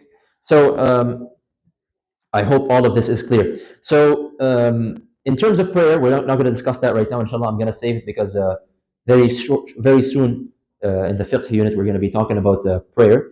So we're going to be talking about all of this stuff that I'm mentioning right now of the importance of prayer. But I want to talk a little bit about zakah because I find that people, and the majority, especially you guys' age, we understand what is salah, but as for zakah, there's a little bit of confusion. What exactly is zakah? Zakah, as we all know, and we've discussed this before, zakah is one of the 5 pillars of Islam. It's one of the 5 pillars of Islam. It's an obligatory obligation upon every Muslim. However, zakah is only obligated upon those who are eligible to pay zakah. Meaning not everyone meets the requirements to pay zakah. Some people are excused from paying zakah. How do I know if I'm excused or not? There is something that we call the nisab. The nisab, okay? The nisab is like the minimum amount of wealth that you must own before you can pay zakah. And the nisab is said to be, 85 grams of gold. 85 grams of gold, which is, I'll have to go check the prices of gold, to be honest, to see the exact value, but you can say around $4,000. And if you guys here own $4,000? Yes? Okay, you gotta pay zakah. And the rest of us who do not pay $4,000, and we've reached the age of, puberty, then those of us who own $4,000 more than this threshold, and you've reached the age of puberty, then you must pay the zakah. Otherwise, for the majority of us here who do not own $4,000, you are excused from paying zakah. However, one day, inshallah, you will grow up, you'll graduate from university, you'll have a degree, you're going to get a job, you're going to start earning money. Once you have money above this threshold and you've saved it for an entire year, you have to go and pay zakah. You have to calculate 2.5% and give it away for zakah. So the point here is zakah is different than sadaqah. Sadaqah is any donation. Like you can pay it whenever you want. Like you can go and give a sadaqah right now if you want. And you can give it for the sake of building a masjid or feeding a poor person, or you're donating for the people of Gaza, or you're donating for whatever it is. You're donating for a good cause. You don't need to have a minimum, you don't need to have a maximum. It's open anytime. Okay? Whereas zakah, it's an obligation. But only if you meet the requirements of zakah. So that's the first point. Now, if a person meets the requirement of zakah, Prophet Muhammad ﷺ, he orders Mu'adh bin Jabal, and he tells him, if they accept zakah, so one of the duties that Mu'adh bin Jabal had when he was sent is to also collect the zakah money from from people who were Muslims and who would pay zakah, to collect the zakah money. So he instructs him and he says, when you go to collect zakah, do not take from the best of their wealth. Take it from the average of their wealth. Okay? So for example, yani if back in the day, if someone owns a camel and it's a healthy camel and it produces a lot of milk, right? Don't go and take his camel as zakah. That's like one of his most prized possessions. Okay? Go and take something else as zakah. Do not take from the best of a person's wealth. However, if a person chooses from the goodness of their own heart to give the best of their wealth and to donate something which is their best, and this is, of course, these are the best kind of people. Allah Azza wa Jalla says in the Quran, لَن تَنَالُوا الْبِرَّ حَتَّى تُنْفِقُوا مِمَّا تُحِبُّونَ. You will not completely obtain righteousness until you spend from that which you love the most. So this is without any doubt the best thing to do if you give from the best of your wealth. And definitely, by the way, you do not want to be donating from the worst of your wealth. Okay? And again, this is an issue amongst people today, that whenever it comes to giving something for charity, oh, you know what? Let me go and pick out my most worn out clothing. Khalas, you know what? I'm not gonna wear this anymore. I've worn it a million times. It's a little bit torn. Let me go and give this for donations. Okay, why? If you don't agree to wear this for your own self, you would agree that someone else wears it. So why don't you do the opposite? When you go to the store and you buy a brand new shirt for yourself, why don't you also buy a brand new shirt and give that away for sadaqah? The same way that you want to wear the brand new shirt, you also want someone else who is less fortunate than you to wear a brand new shirt. This is the mindset that we should all have. But either way, zakah is collected from the rich people and it is distributed amongst the poor people. Now, what is the definition of poor people? The Quran gives us a definition, which I'm not going to go in a lot of detail about. I'm just going to mention who they are. Allah Azza wa Jalla says in the Quran, إنما الصدقات للفقراء والمساكين والعاملين عليها والمؤلفة قلوبهم والسائلين وفي الرقاب والغارمين وابن السبيل. I think that's the verse. All right. Anyways, so the Quran says that sadaqah, the zakah, is meant to be given for the poor people, for the needy people. It's also given to the people who work to give out the zakah. They get a portion of the zakah as well. And as well as for the new converts, they get a portion of zakah. And as well as the people who are in debt, they get a portion of zakah. People who are, today we don't have slavery, but we have people who are imprisoned. So imprisoned because of unfortunate circumstances that they had, not because they committed a crime. Those people are also eligible to receive a part of zakah. The people or giving zakah for the cause of Allah, or giving zakah for the poor people who are traveling. Okay, so these people are eligible to receive zakah. Now, why am I mentioning this? Because zakah is not to be given for anything. So again, some people, they have this misconception. So we need to understand this. When it comes to giving zakah specifically, you can't just be like, oh, there's a project. Look, they're going to build a new masjid in the southeast. Let me give my zakah money to go and build the masjid. You cannot give zakah money to build the masjid. Zakah money is meant to feed the poor, for the poor people. It's not meant for projects. You can give sadaqah, but you cannot give zakah.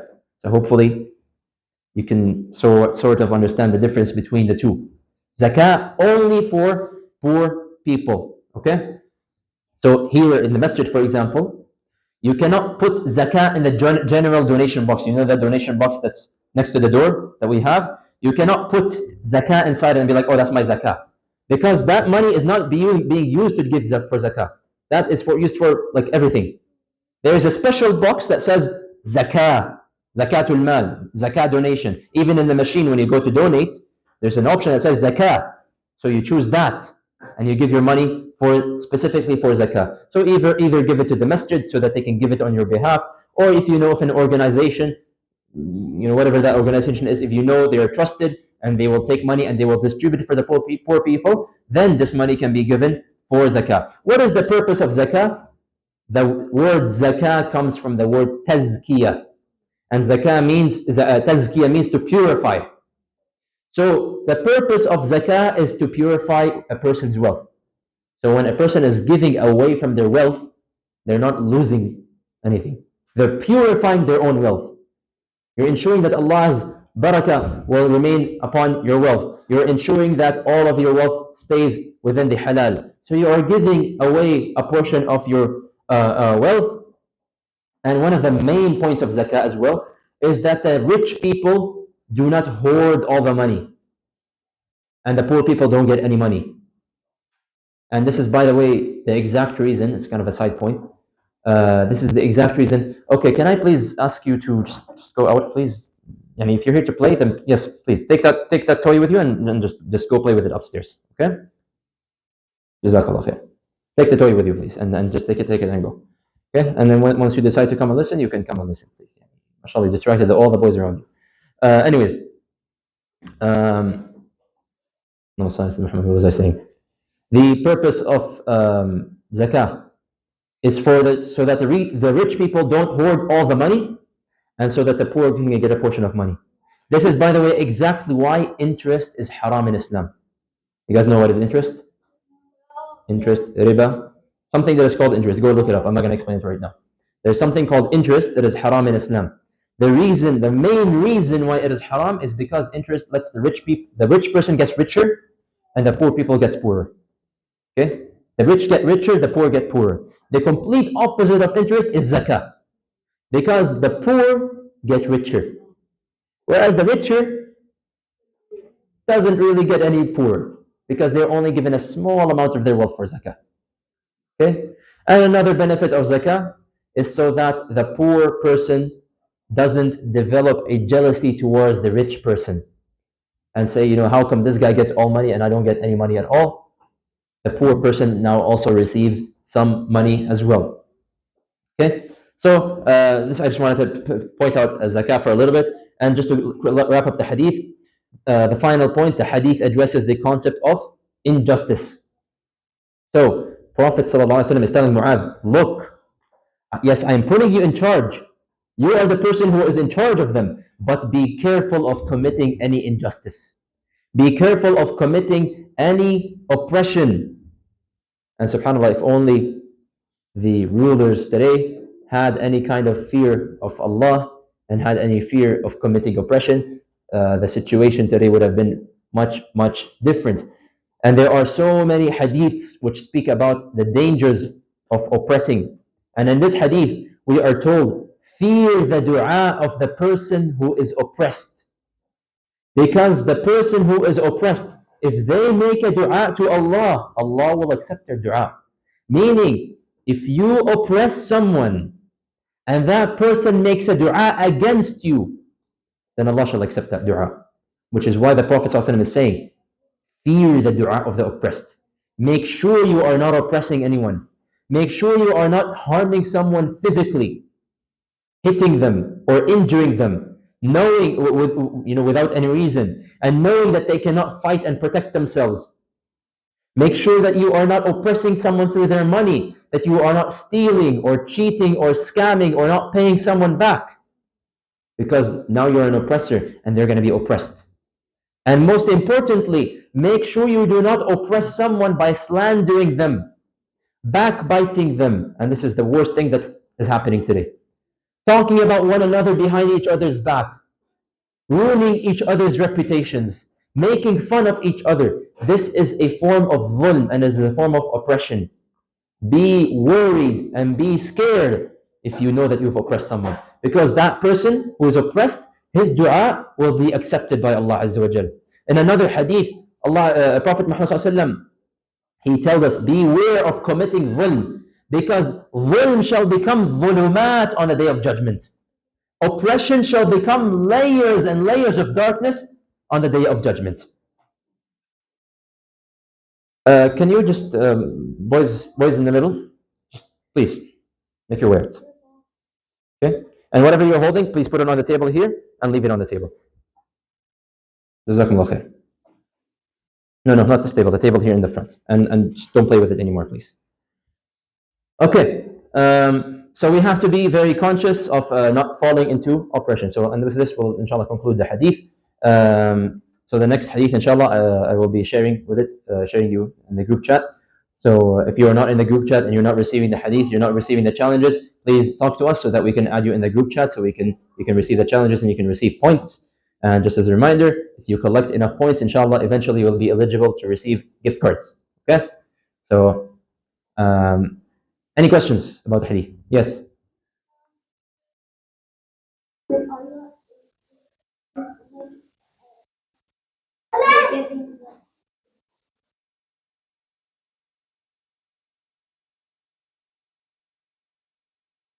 So that's actually a good point. I forgot to mention that.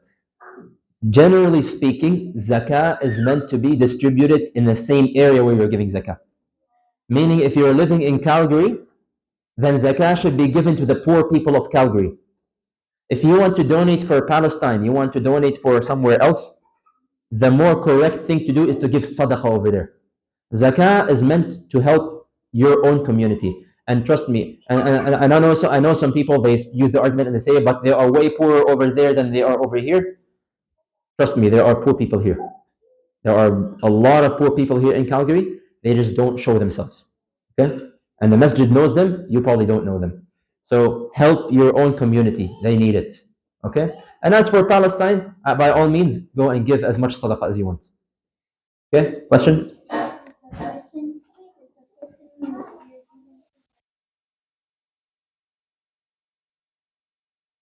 Yes. Yes. So zakah should be given to Muslims. Any other questions?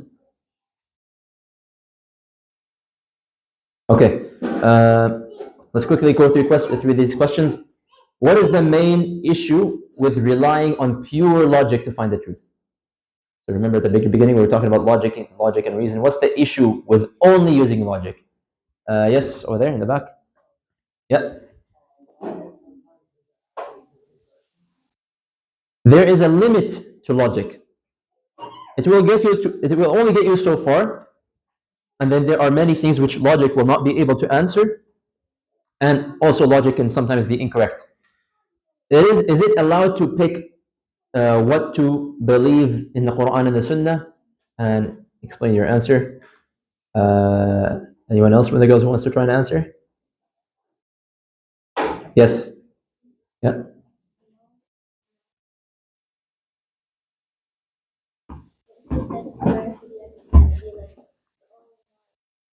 Exactly.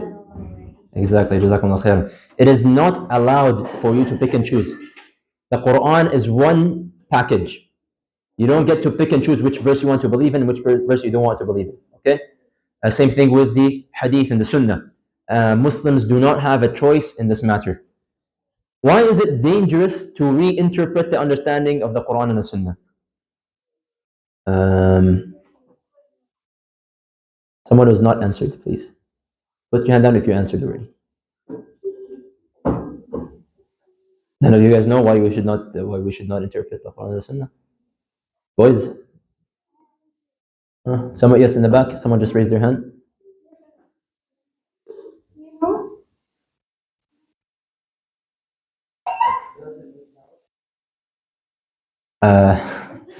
Islam doesn't need help. I guess, you know what? Sure. I need to move on. I'll give it to you.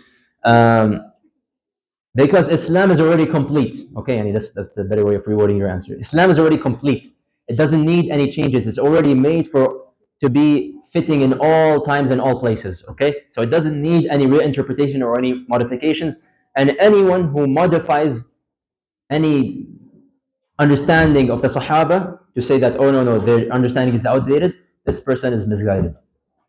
Why is it useful to know Arabic when it comes to Aqeedah? Girls. MashaAllah, this lady's been answering all the questions. Does anyone else want to? Yeah?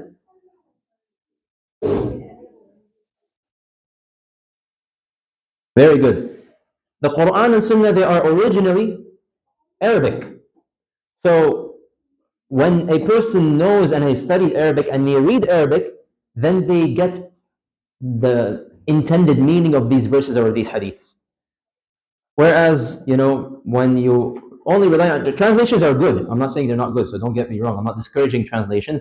But naturally speaking, when a language gets translated from one language to the other, especially for a very eloquent language like the Arabic language, then the meaning gets watered down. A lot of the meaning gets lost. Okay? So this is why Arabic is important to know. What is the wisdom of telling Mu'adh ibn Jabal that he will go to the people of the book? Boys.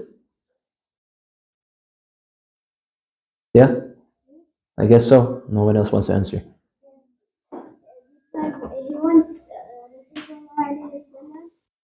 wants to go into a man to discover. To prepare himself. Jazakallah khair. So he wants Mu'adh ibn Jabal, and through this he's teaching us as well, to be prepared to know whom you are about to give da'wah to. Who are the people of the book? What do they, have? They prepare the appropriate knowledge and have the appropriate etiquette when approaching them. What should always be the first step when it comes to giving da'wah and preaching Islam, girls? Yeah?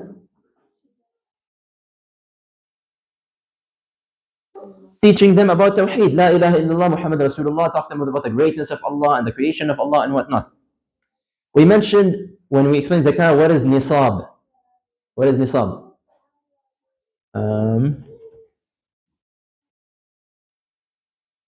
Any other boys who want to answer, or we're just going to give them to the same person? Yes, you can go ahead again.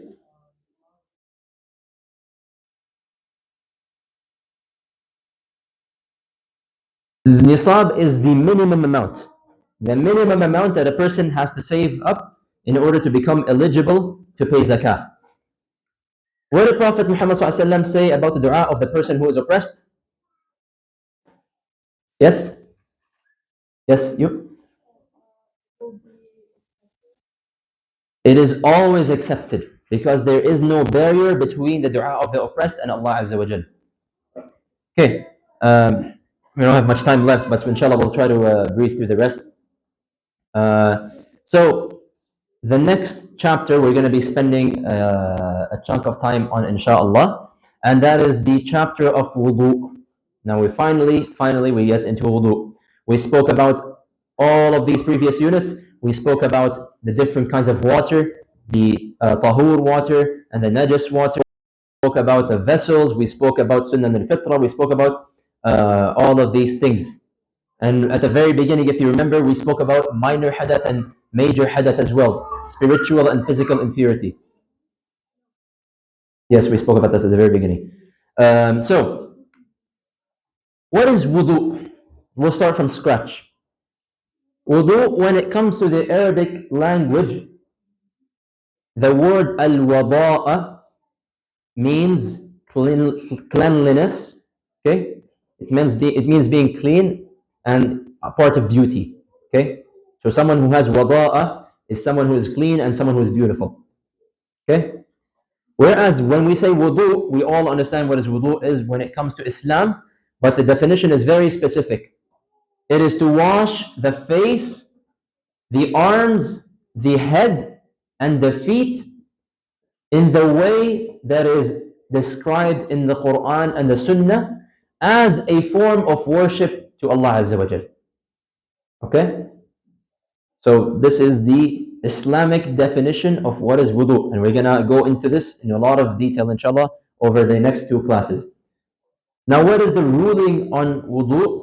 Wudu is obligatory upon anyone who is in a state of minor hadath.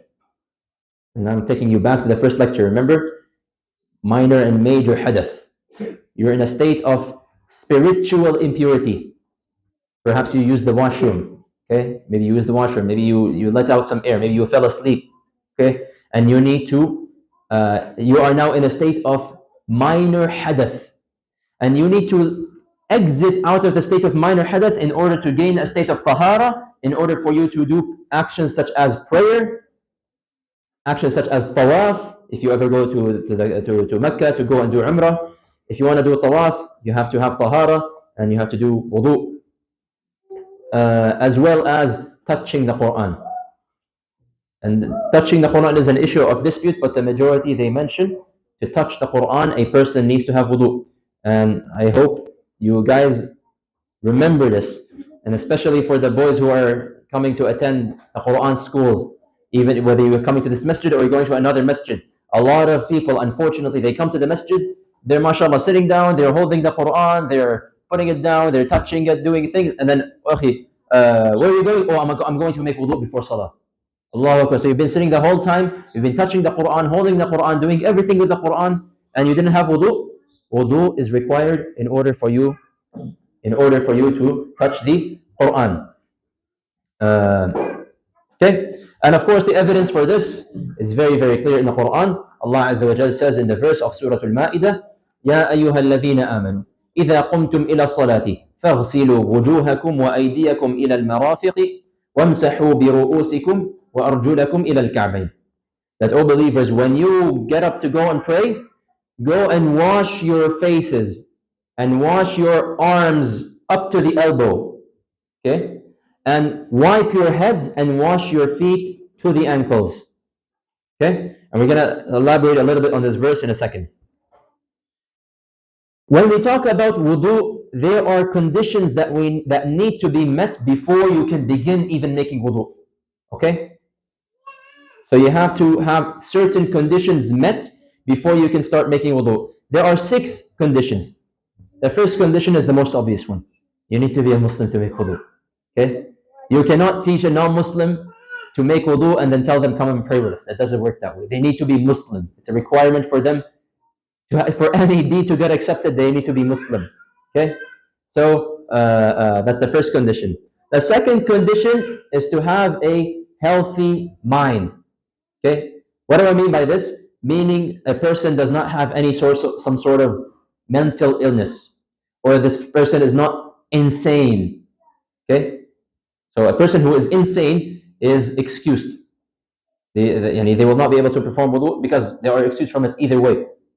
But someone who has sanity, like you're not crazy, you are a normal person with a good health in your head, then that is another condition for wudu to get accepted.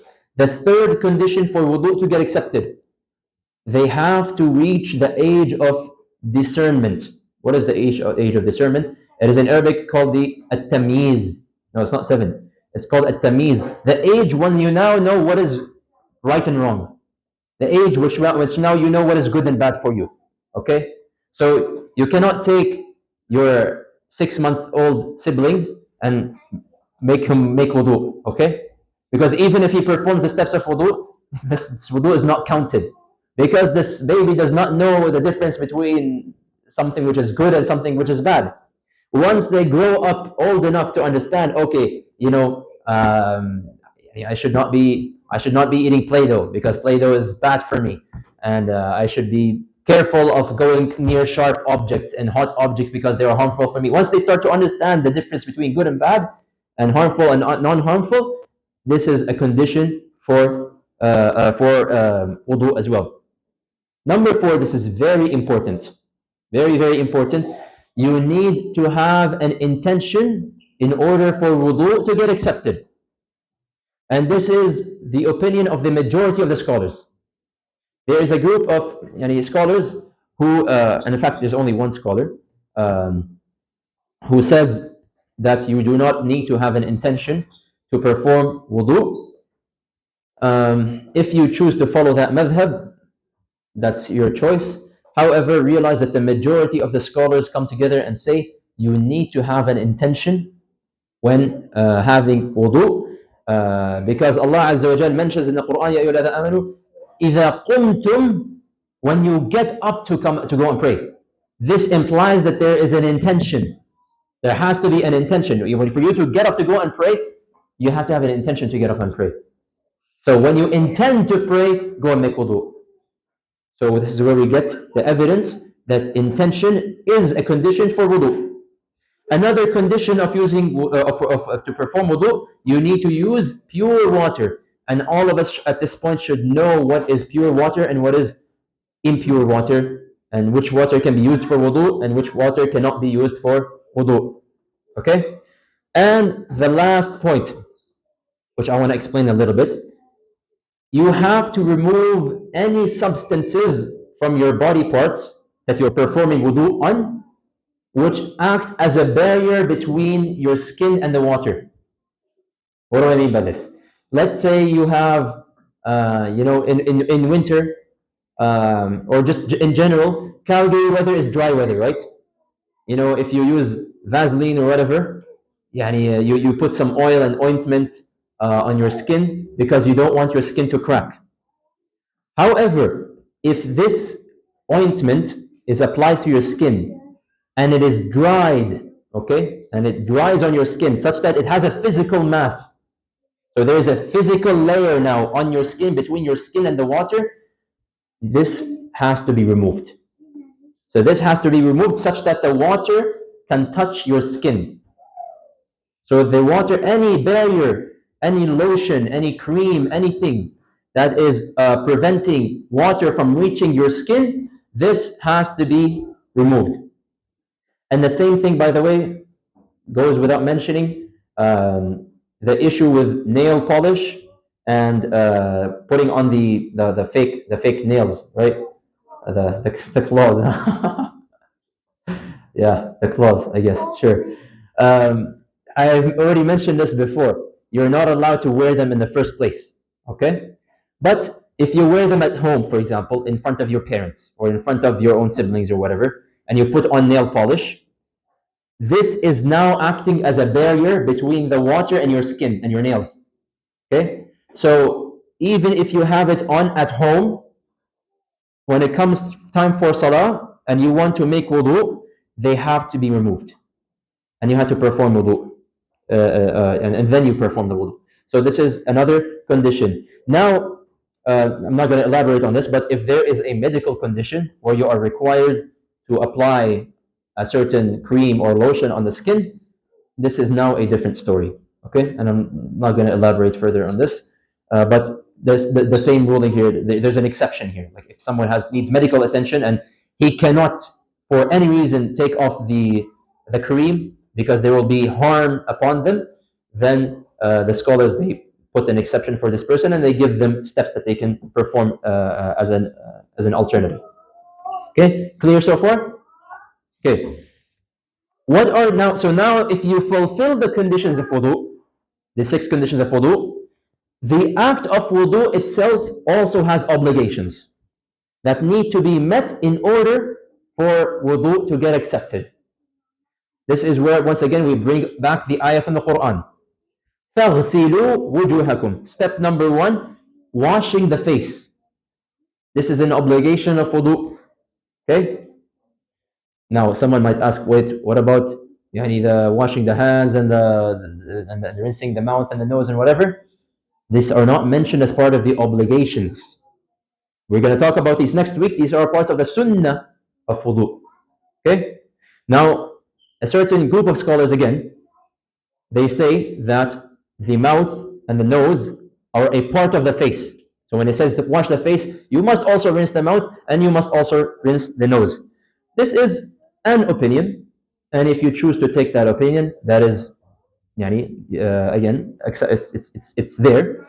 However, the majority agree that the face and the nose, the washing of the face means just wash the face, and it does not include the nose or the mouth, or rinsing the mouth as the obligation. So make sure you understand the terminology here, as the obligation.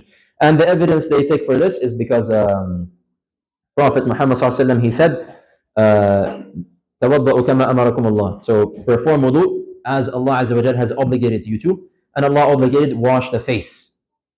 So and the other scholars who say that nose and mouth, they come up with an ijtihadi evidence. So anyways, I don't want to get into the details of this. The second obligation is to wash the arms up to the elbows.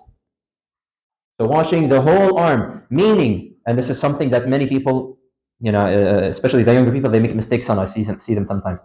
The arms does not mean from here. Okay, that's not where you start from. You start from your fingertip, your entire hand, and your arm. Do I include the elbow or do I not include the elbow? you should include the elbow. Okay? And the reason for this is because Allah Azza wa Jalla says, فَاغْسِلُوا وُجُوهَكُمْ وَأَيْدِيَكُمْ إِلَى الْمَرَافِقِ. And ila in the Arabic language is most commonly understood as inclusive. Like wash it to the elbow and including the elbow. So that should also be washed. It is also obligation to wipe the head. Wipe the head as part of wudu. Now, how should the wiping of the head be done? It is taught to us in the authentic hadith of Prophet Muhammad ﷺ, narrated to us by Abdullah bin Zayd, that Prophet Muhammad ﷺ, he would basically wet his hands, and then he would put his, so like this, he would put his hand at the start of his hairline, basically, or his head, the start, like up here. And then he would move his hands like this once, okay, to the end of your hair in the back, okay, to the nape of your neck, okay, and then so he would move it once back, and then he would move it once back to the front where he started. That's how you should be wiping the head. This is the sunnah way. So you wipe your hands, put your head, start here, wipe your head like this, front and back, and that's how you wipe the head. So meaning, if girls, you have long hair, the requirement is not to wipe the hair. So don't go and wipe all of your 10-meter hair, okay? Just wipe from the start of your hair to the to your neck, to where the back of the nape of your neck is, okay? You don't need to wipe the rest of your hair. Similarly, if one of the boys, they're bald and they don't have any hair, they you don't need to. It doesn't say that okay, khalas, you don't wipe. No, you wipe exactly from where I told you to wipe. Okay. So wiping over the head, washing the feet. Oh, we're almost out of time. We are out of time actually. Go quicker. Washing the feet up to the ankles. And once again, this includes washing the toes, in between the toes and whatnot. This all has to be washed, and up to the ankles and including the ankles. For the same reason why we mentioned that the elbows need to be included, the ankles also need to be included. Clear so far? We'll take questions in a second. The fifth obligation is that you need to do these actions in order. So the order is exactly the order the Prophet Muhammad ﷺ gave us. So you're supposed to wash your hands, and you rinse your mouth and your nose, and then your face, and then your arms, and then your head. So this is the order. Messing up the order, once again, a group of scholars, they say that it doesn't mess up your wudu. The majority of scholars agree that it is that you should be repeating your wudu. So if you mess up the order of your wudu, the more correct action to be taken is to actually repeat your wudu. And last but not least, to do these actions consecutively, right after each other. What does this mean? Meaning, let's say I making wudu and I washed my face. Okay? And now it's time for me to wash my arms. I can't just wash my face and then walk out the washroom and then pick up a phone call. Yo, bro, how's it going? Let's hang out later today. And you spend 30 minutes on the phone, and then you're like, oh, you know what? Let me pick up from where I left off. So I washed my face. Now it's time for me to wash my arms. It doesn't work that way. And the scholars, they give a time duration. So they say, if, let's say you washed your face and then you walked away, you can continue your wudu as long as your face has not dried yet. So if the body part has not dried yet, then you can continue your wudu. Meaning, let's say you washed your face, and then your phone rang. Girls in the front. Yeah, hello. Can you go back please, to your mom? Jazakallah khair. Go. Yes, please. Or sit down quietly, okay? So, doing the actions one after. So let's say you washed your face. Your face is currently wet. Then you got a phone call. You picked up the phone call. Hey bro, I'll call you back in 5 minutes, okay? And then you close the phone. And then you go back to the washroom. Your face is still wet. You can still continue the wudu. Make sense? Okay? And we'll pause here. So are there any questions? Yes?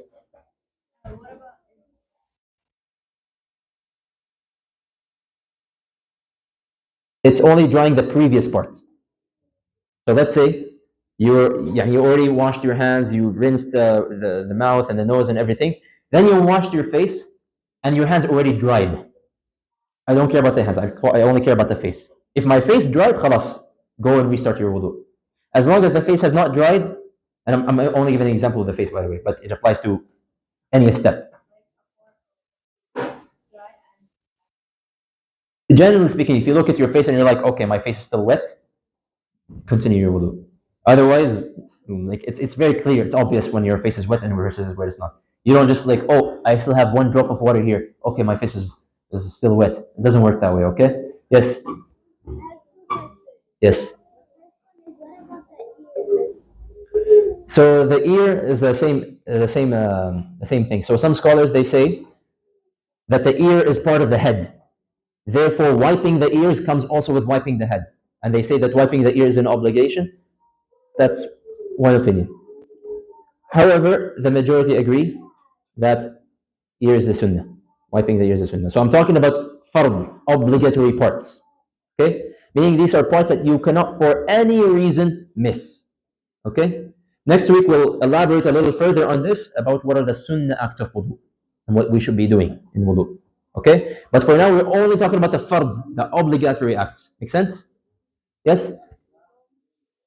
Yes, we just mentioned one of the obligations is that you do it in order. Yes?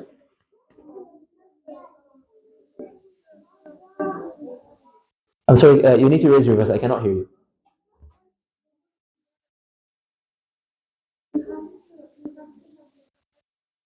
Yes.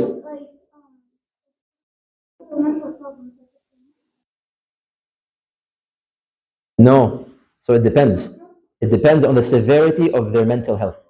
So some people who have a severe mental health problem, such that they are, yani, yeah, you can say to a certain extent they no longer function correctly. These people are even excused from like everything. Allah does not even take them into account on the day of judgment. Allah does not question them good deeds or bad deeds because they are excused. They have a severe mental condition. So even their salahs, it doesn't matter. Yeah.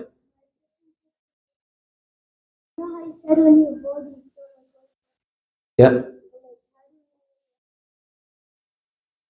You estimate your hairline somewhere above your eyebrows, right? Like your hairline is not going to be here, okay? It's going to be like somewhere here.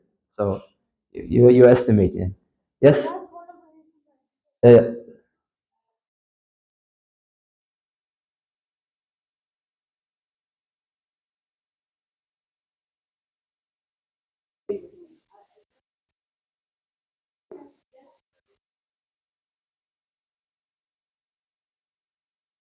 uh-huh.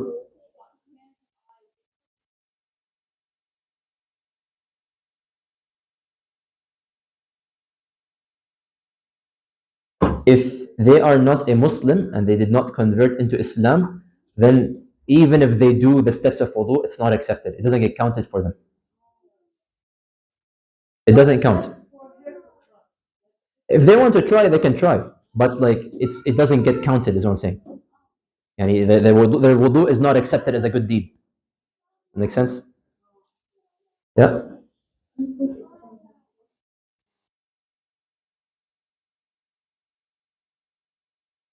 The sixth order. Sorry, which one? Like this one or the previous one? So, okay. So we understand that you need to wash the arms, you need to wash the feet, you need to wipe the head. Okay. Let's say, um, Calgary weather. It's very dry. So you want to apply cream on your hands so that your skin doesn't crack and it start getting itchy and starts to bleed and whatnot, right? So you apply cream lotion on your hand. This lotion, when it dries up, okay, you can even see it. It's like a white-ish kind of color on your skin, right? This, when you put water on it, is a barrier between, it's a barrier above the skin, meaning the water is not touching the skin, it's touching the hardened part of the cream, right? So because the water is not touching the skin, this has to be removed.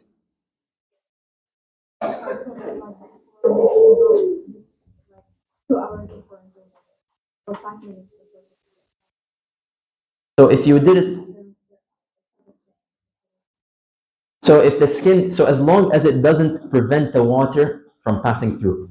So when the cream normally is still soft, like you just applied it and it's still damp and wet, usually when you put water above it, the water still goes through. But but you should check. It differs from cream to cream. But usually when it hardens, it does not let water come through. Okay? So as long as the thing that's being applied, it starts to have a physical mass and a physical shape, then this has to be removed. For example, however, if you like draw with a pen on your hands, a pen is not a physical, it's a color of, it changes the color of your skin, but it doesn't prevent the water from reaching your skin. Do you understand the difference? Okay? So does that sort of answer the question? Kind of. I can explain to you later after the class if you want. Any more questions? We still have the seerah to cover. We're gonna breeze through the seerah, unfortunately, even though we are already over time. But inshallah. Okay. Whoops. What happened? Oh no. Went to the very beginning. Sorry. We already did this stuff. Sorry, I don't know what happened. Okay. See ya. So last week we concluded all the events which had happened pre-revelation, all the events that happened, Fijar Wars, Hilf al-Fudul, and whatnot, all of these things, we mentioned them. So overall, you should understand that the life of Prophet Muhammad ﷺ, the seerah, is split up after prophethood, is split up into two chapters, you can say. You have the Meccan period and the Medinan period. And they're called Mecca and Medina because Meccan period took place in Mecca, and then the Medina period took place in Medina. The Meccan period lasted around 13 years, and the Medinan period lasted around 10 years.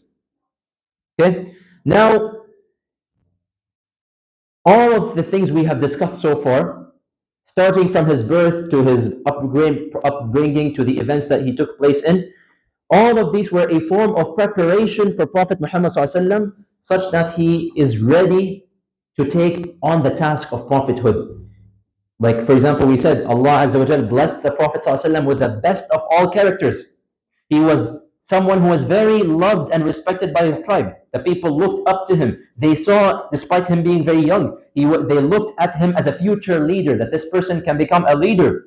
And he was known as a Sadiq al-Amin. He is the most honest and he is the most trustworthy. All of these are qualities that he would later need as a prophet. Similarly, the upbringing of his mother, and then the death of his mother, and the upbringing of, before the death of his mother, the upbringing of Halima out in the desert, then the death of his mother, then the upbringing of Abdul Muttalib, then the death of Abdul Muttalib, and then the upbringing of Abu Talib. All of this is giving strength and qualities of maturity to Prophet Muhammad ﷺ, which once again he will need later on as a prophet. Allah also blessed the Prophet ﷺ with a very noble lineage. Everybody, he had the best lineage, the Abdul Muttalib and his ancestors. He had a very, very honorable lineage. And everybody from the Arabs understood that he has the best lineage. And he got married to the woman who was the most noble out of the ladies of Quraysh as well. So this reputation he would also need as a prophet later on. And we also mentioned incidents of how Allah Azza wa Jal, he protected Prophet Muhammad several times. He protected him from falling into shameful deeds and evil deeds, such as walking around naked, such as listening to music. We mentioned this before. We mentioned this previously. And Allah Azza wa Jal also protected Prophet Muhammad from doing any actions which corrupt his righteous fitrah. So, for example, he was protected from paganism. He never prostrated to an idol. He never drank alcohol. He never went to an idol for blessing. All of these things which I just mentioned were all a form of preparation to prepare him for a big mission. Okay. Can someone, just one person, please? Yes, go upstairs. Turn the the mic on the floor. Just turn that off. Jazakallah khair. All of this was simply to prepare him for a big task that he was about to take. How did it start? It started when he was 40 years old. Prophet Muhammad ﷺ, at that point, he had developed the habit of secluding himself in the cave of Hira. The cave of Hira, which was located on the mountain of An-Nur. And to this day, you can go and visit it. You can climb up the mountain and you can see the cave. And what he would do is he would seclude himself for many days and nights. It wasn't just like a hiking trip. He would just go up and chill there for a few minutes or 30 minutes and then go down. He would spend days and nights up in the mountain, inside the cave. So he would actually bring supplies of water, he would bring supplies of food, and he would sit there in the middle, in this cave, all by himself up on the mountain. What would he be doing? He is just contemplating the creation of Allah. He is pondering and thinking about the greatness of Allah, the creation of Allah, and he also has concern for the faith of his people, because he knows that his people are upon misguidance. He knows that these idols are wrong, but he doesn't know which steps he should take. He doesn't know which path to follow. He doesn't know what should I do about my own people who are upon misguidance. Okay, and so a few months. So this act continued on, and a few months before Revelation, we are told that Prophet Muhammad ﷺ, he started experiencing some unusual events, which were in fact signs that something very big was about to happen. And it is mentioned that he began to see true dreams. What are true dreams? True dreams, it's a dream that you have in your sleep, and then you wake up, you remember every single detail in that dream, and then the events of that dream happen, and they actually take place. And this is something that can still happen to people, by the way. This is a form of revelation that is still open to all mankind. That some people, they still see true dreams. But Prophet Muhammad ﷺ started to see true dreams every single day. And he also started to experience, closer to revelation, the pebbles. As he's walking up to the mountains, he would actually hear the pebbles give him salam, which was, again, very unusual. Then, the night of the revelation, as he was sitting in the cave of Hira, doing his own thing, contemplating and pondering, Jibreel alayhi salam, he came down. And he didn't just come down as a regular angel. He came down in his original form. Jibreel, he has many forms. His original form is a very, very massive creature. Not just a 2 wings and a halo, okay? That's the cartoon angel, okay? He has 600 wings, and he is so massive. He is so massive that he has blocked the entire horizon. Like, you look up to the sky, you don't see anything because of how massive Jibreel is. So imagine, and we've heard the story so many times, but subhanAllah, I want you to imagine for yourself. Imagine you right now. You are in the middle of the Rocky Mountains. You are at least 3-hour hike before you can get to your car or to your house. Okay? There is nobody around you. You are camping up the mountain. There's no lights. There's no electricity. You're just sitting all by yourself in this dark cave. Everything is dark. It's just the sky and the moonlight. And you're all by yourself. Nobody there for you. And then you see this massive creature coming down, heading towards you. How are you going to feel? You're going to... I would faint. It's logical. You would feel absolutely terrified. And Prophet Muhammad ﷺ felt absolutely terrified.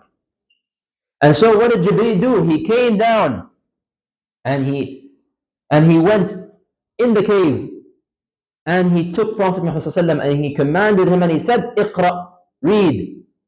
And of course we know the response, "I don't know how to read." Because Prophet Muhammad ﷺ didn't know how to read or write. He says, "I don't know how to read." So Prophet Muhammad ﷺ narrates that then he took me and he embraced me, so he like hugged me, and he squeezed me very tightly that I was about to pass out. Then he released me, and once again he said, "Iqra, read." And once again I said, "I don't know how to read." Once again he took me and he squeezed me very hard. I was about to pass out. Then he told me the third time, "Read." I don't know how to read. Then Jibreel said, "Iqra bismi rabbika alladhi khalaq.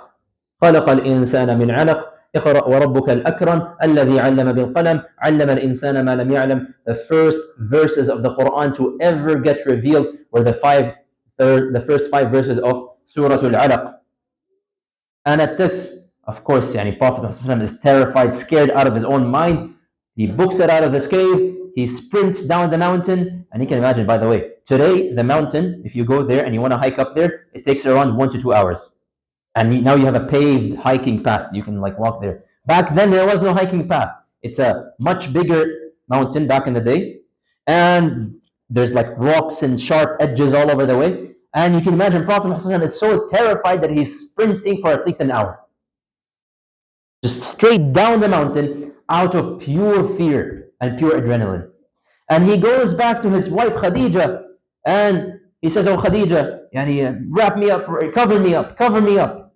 He's subhanAllah, there's a level of fear that a person would experience that inshallah none of us will ever experience, that you start to feel cold from how scared you are. And that's how Prophet Muhammad felt. So he said, "Wrap me up, wrap me up." And he tells the story to Khadija. Khadija calms him down. She says, "Don't worry, you're not going crazy. Allah is not going to disgrace you." So she then went to her own cousin, and his name was Waraqa ibn Nawfal. And Waraqa ibn Nawfal is a knowledgeable person who had knowledge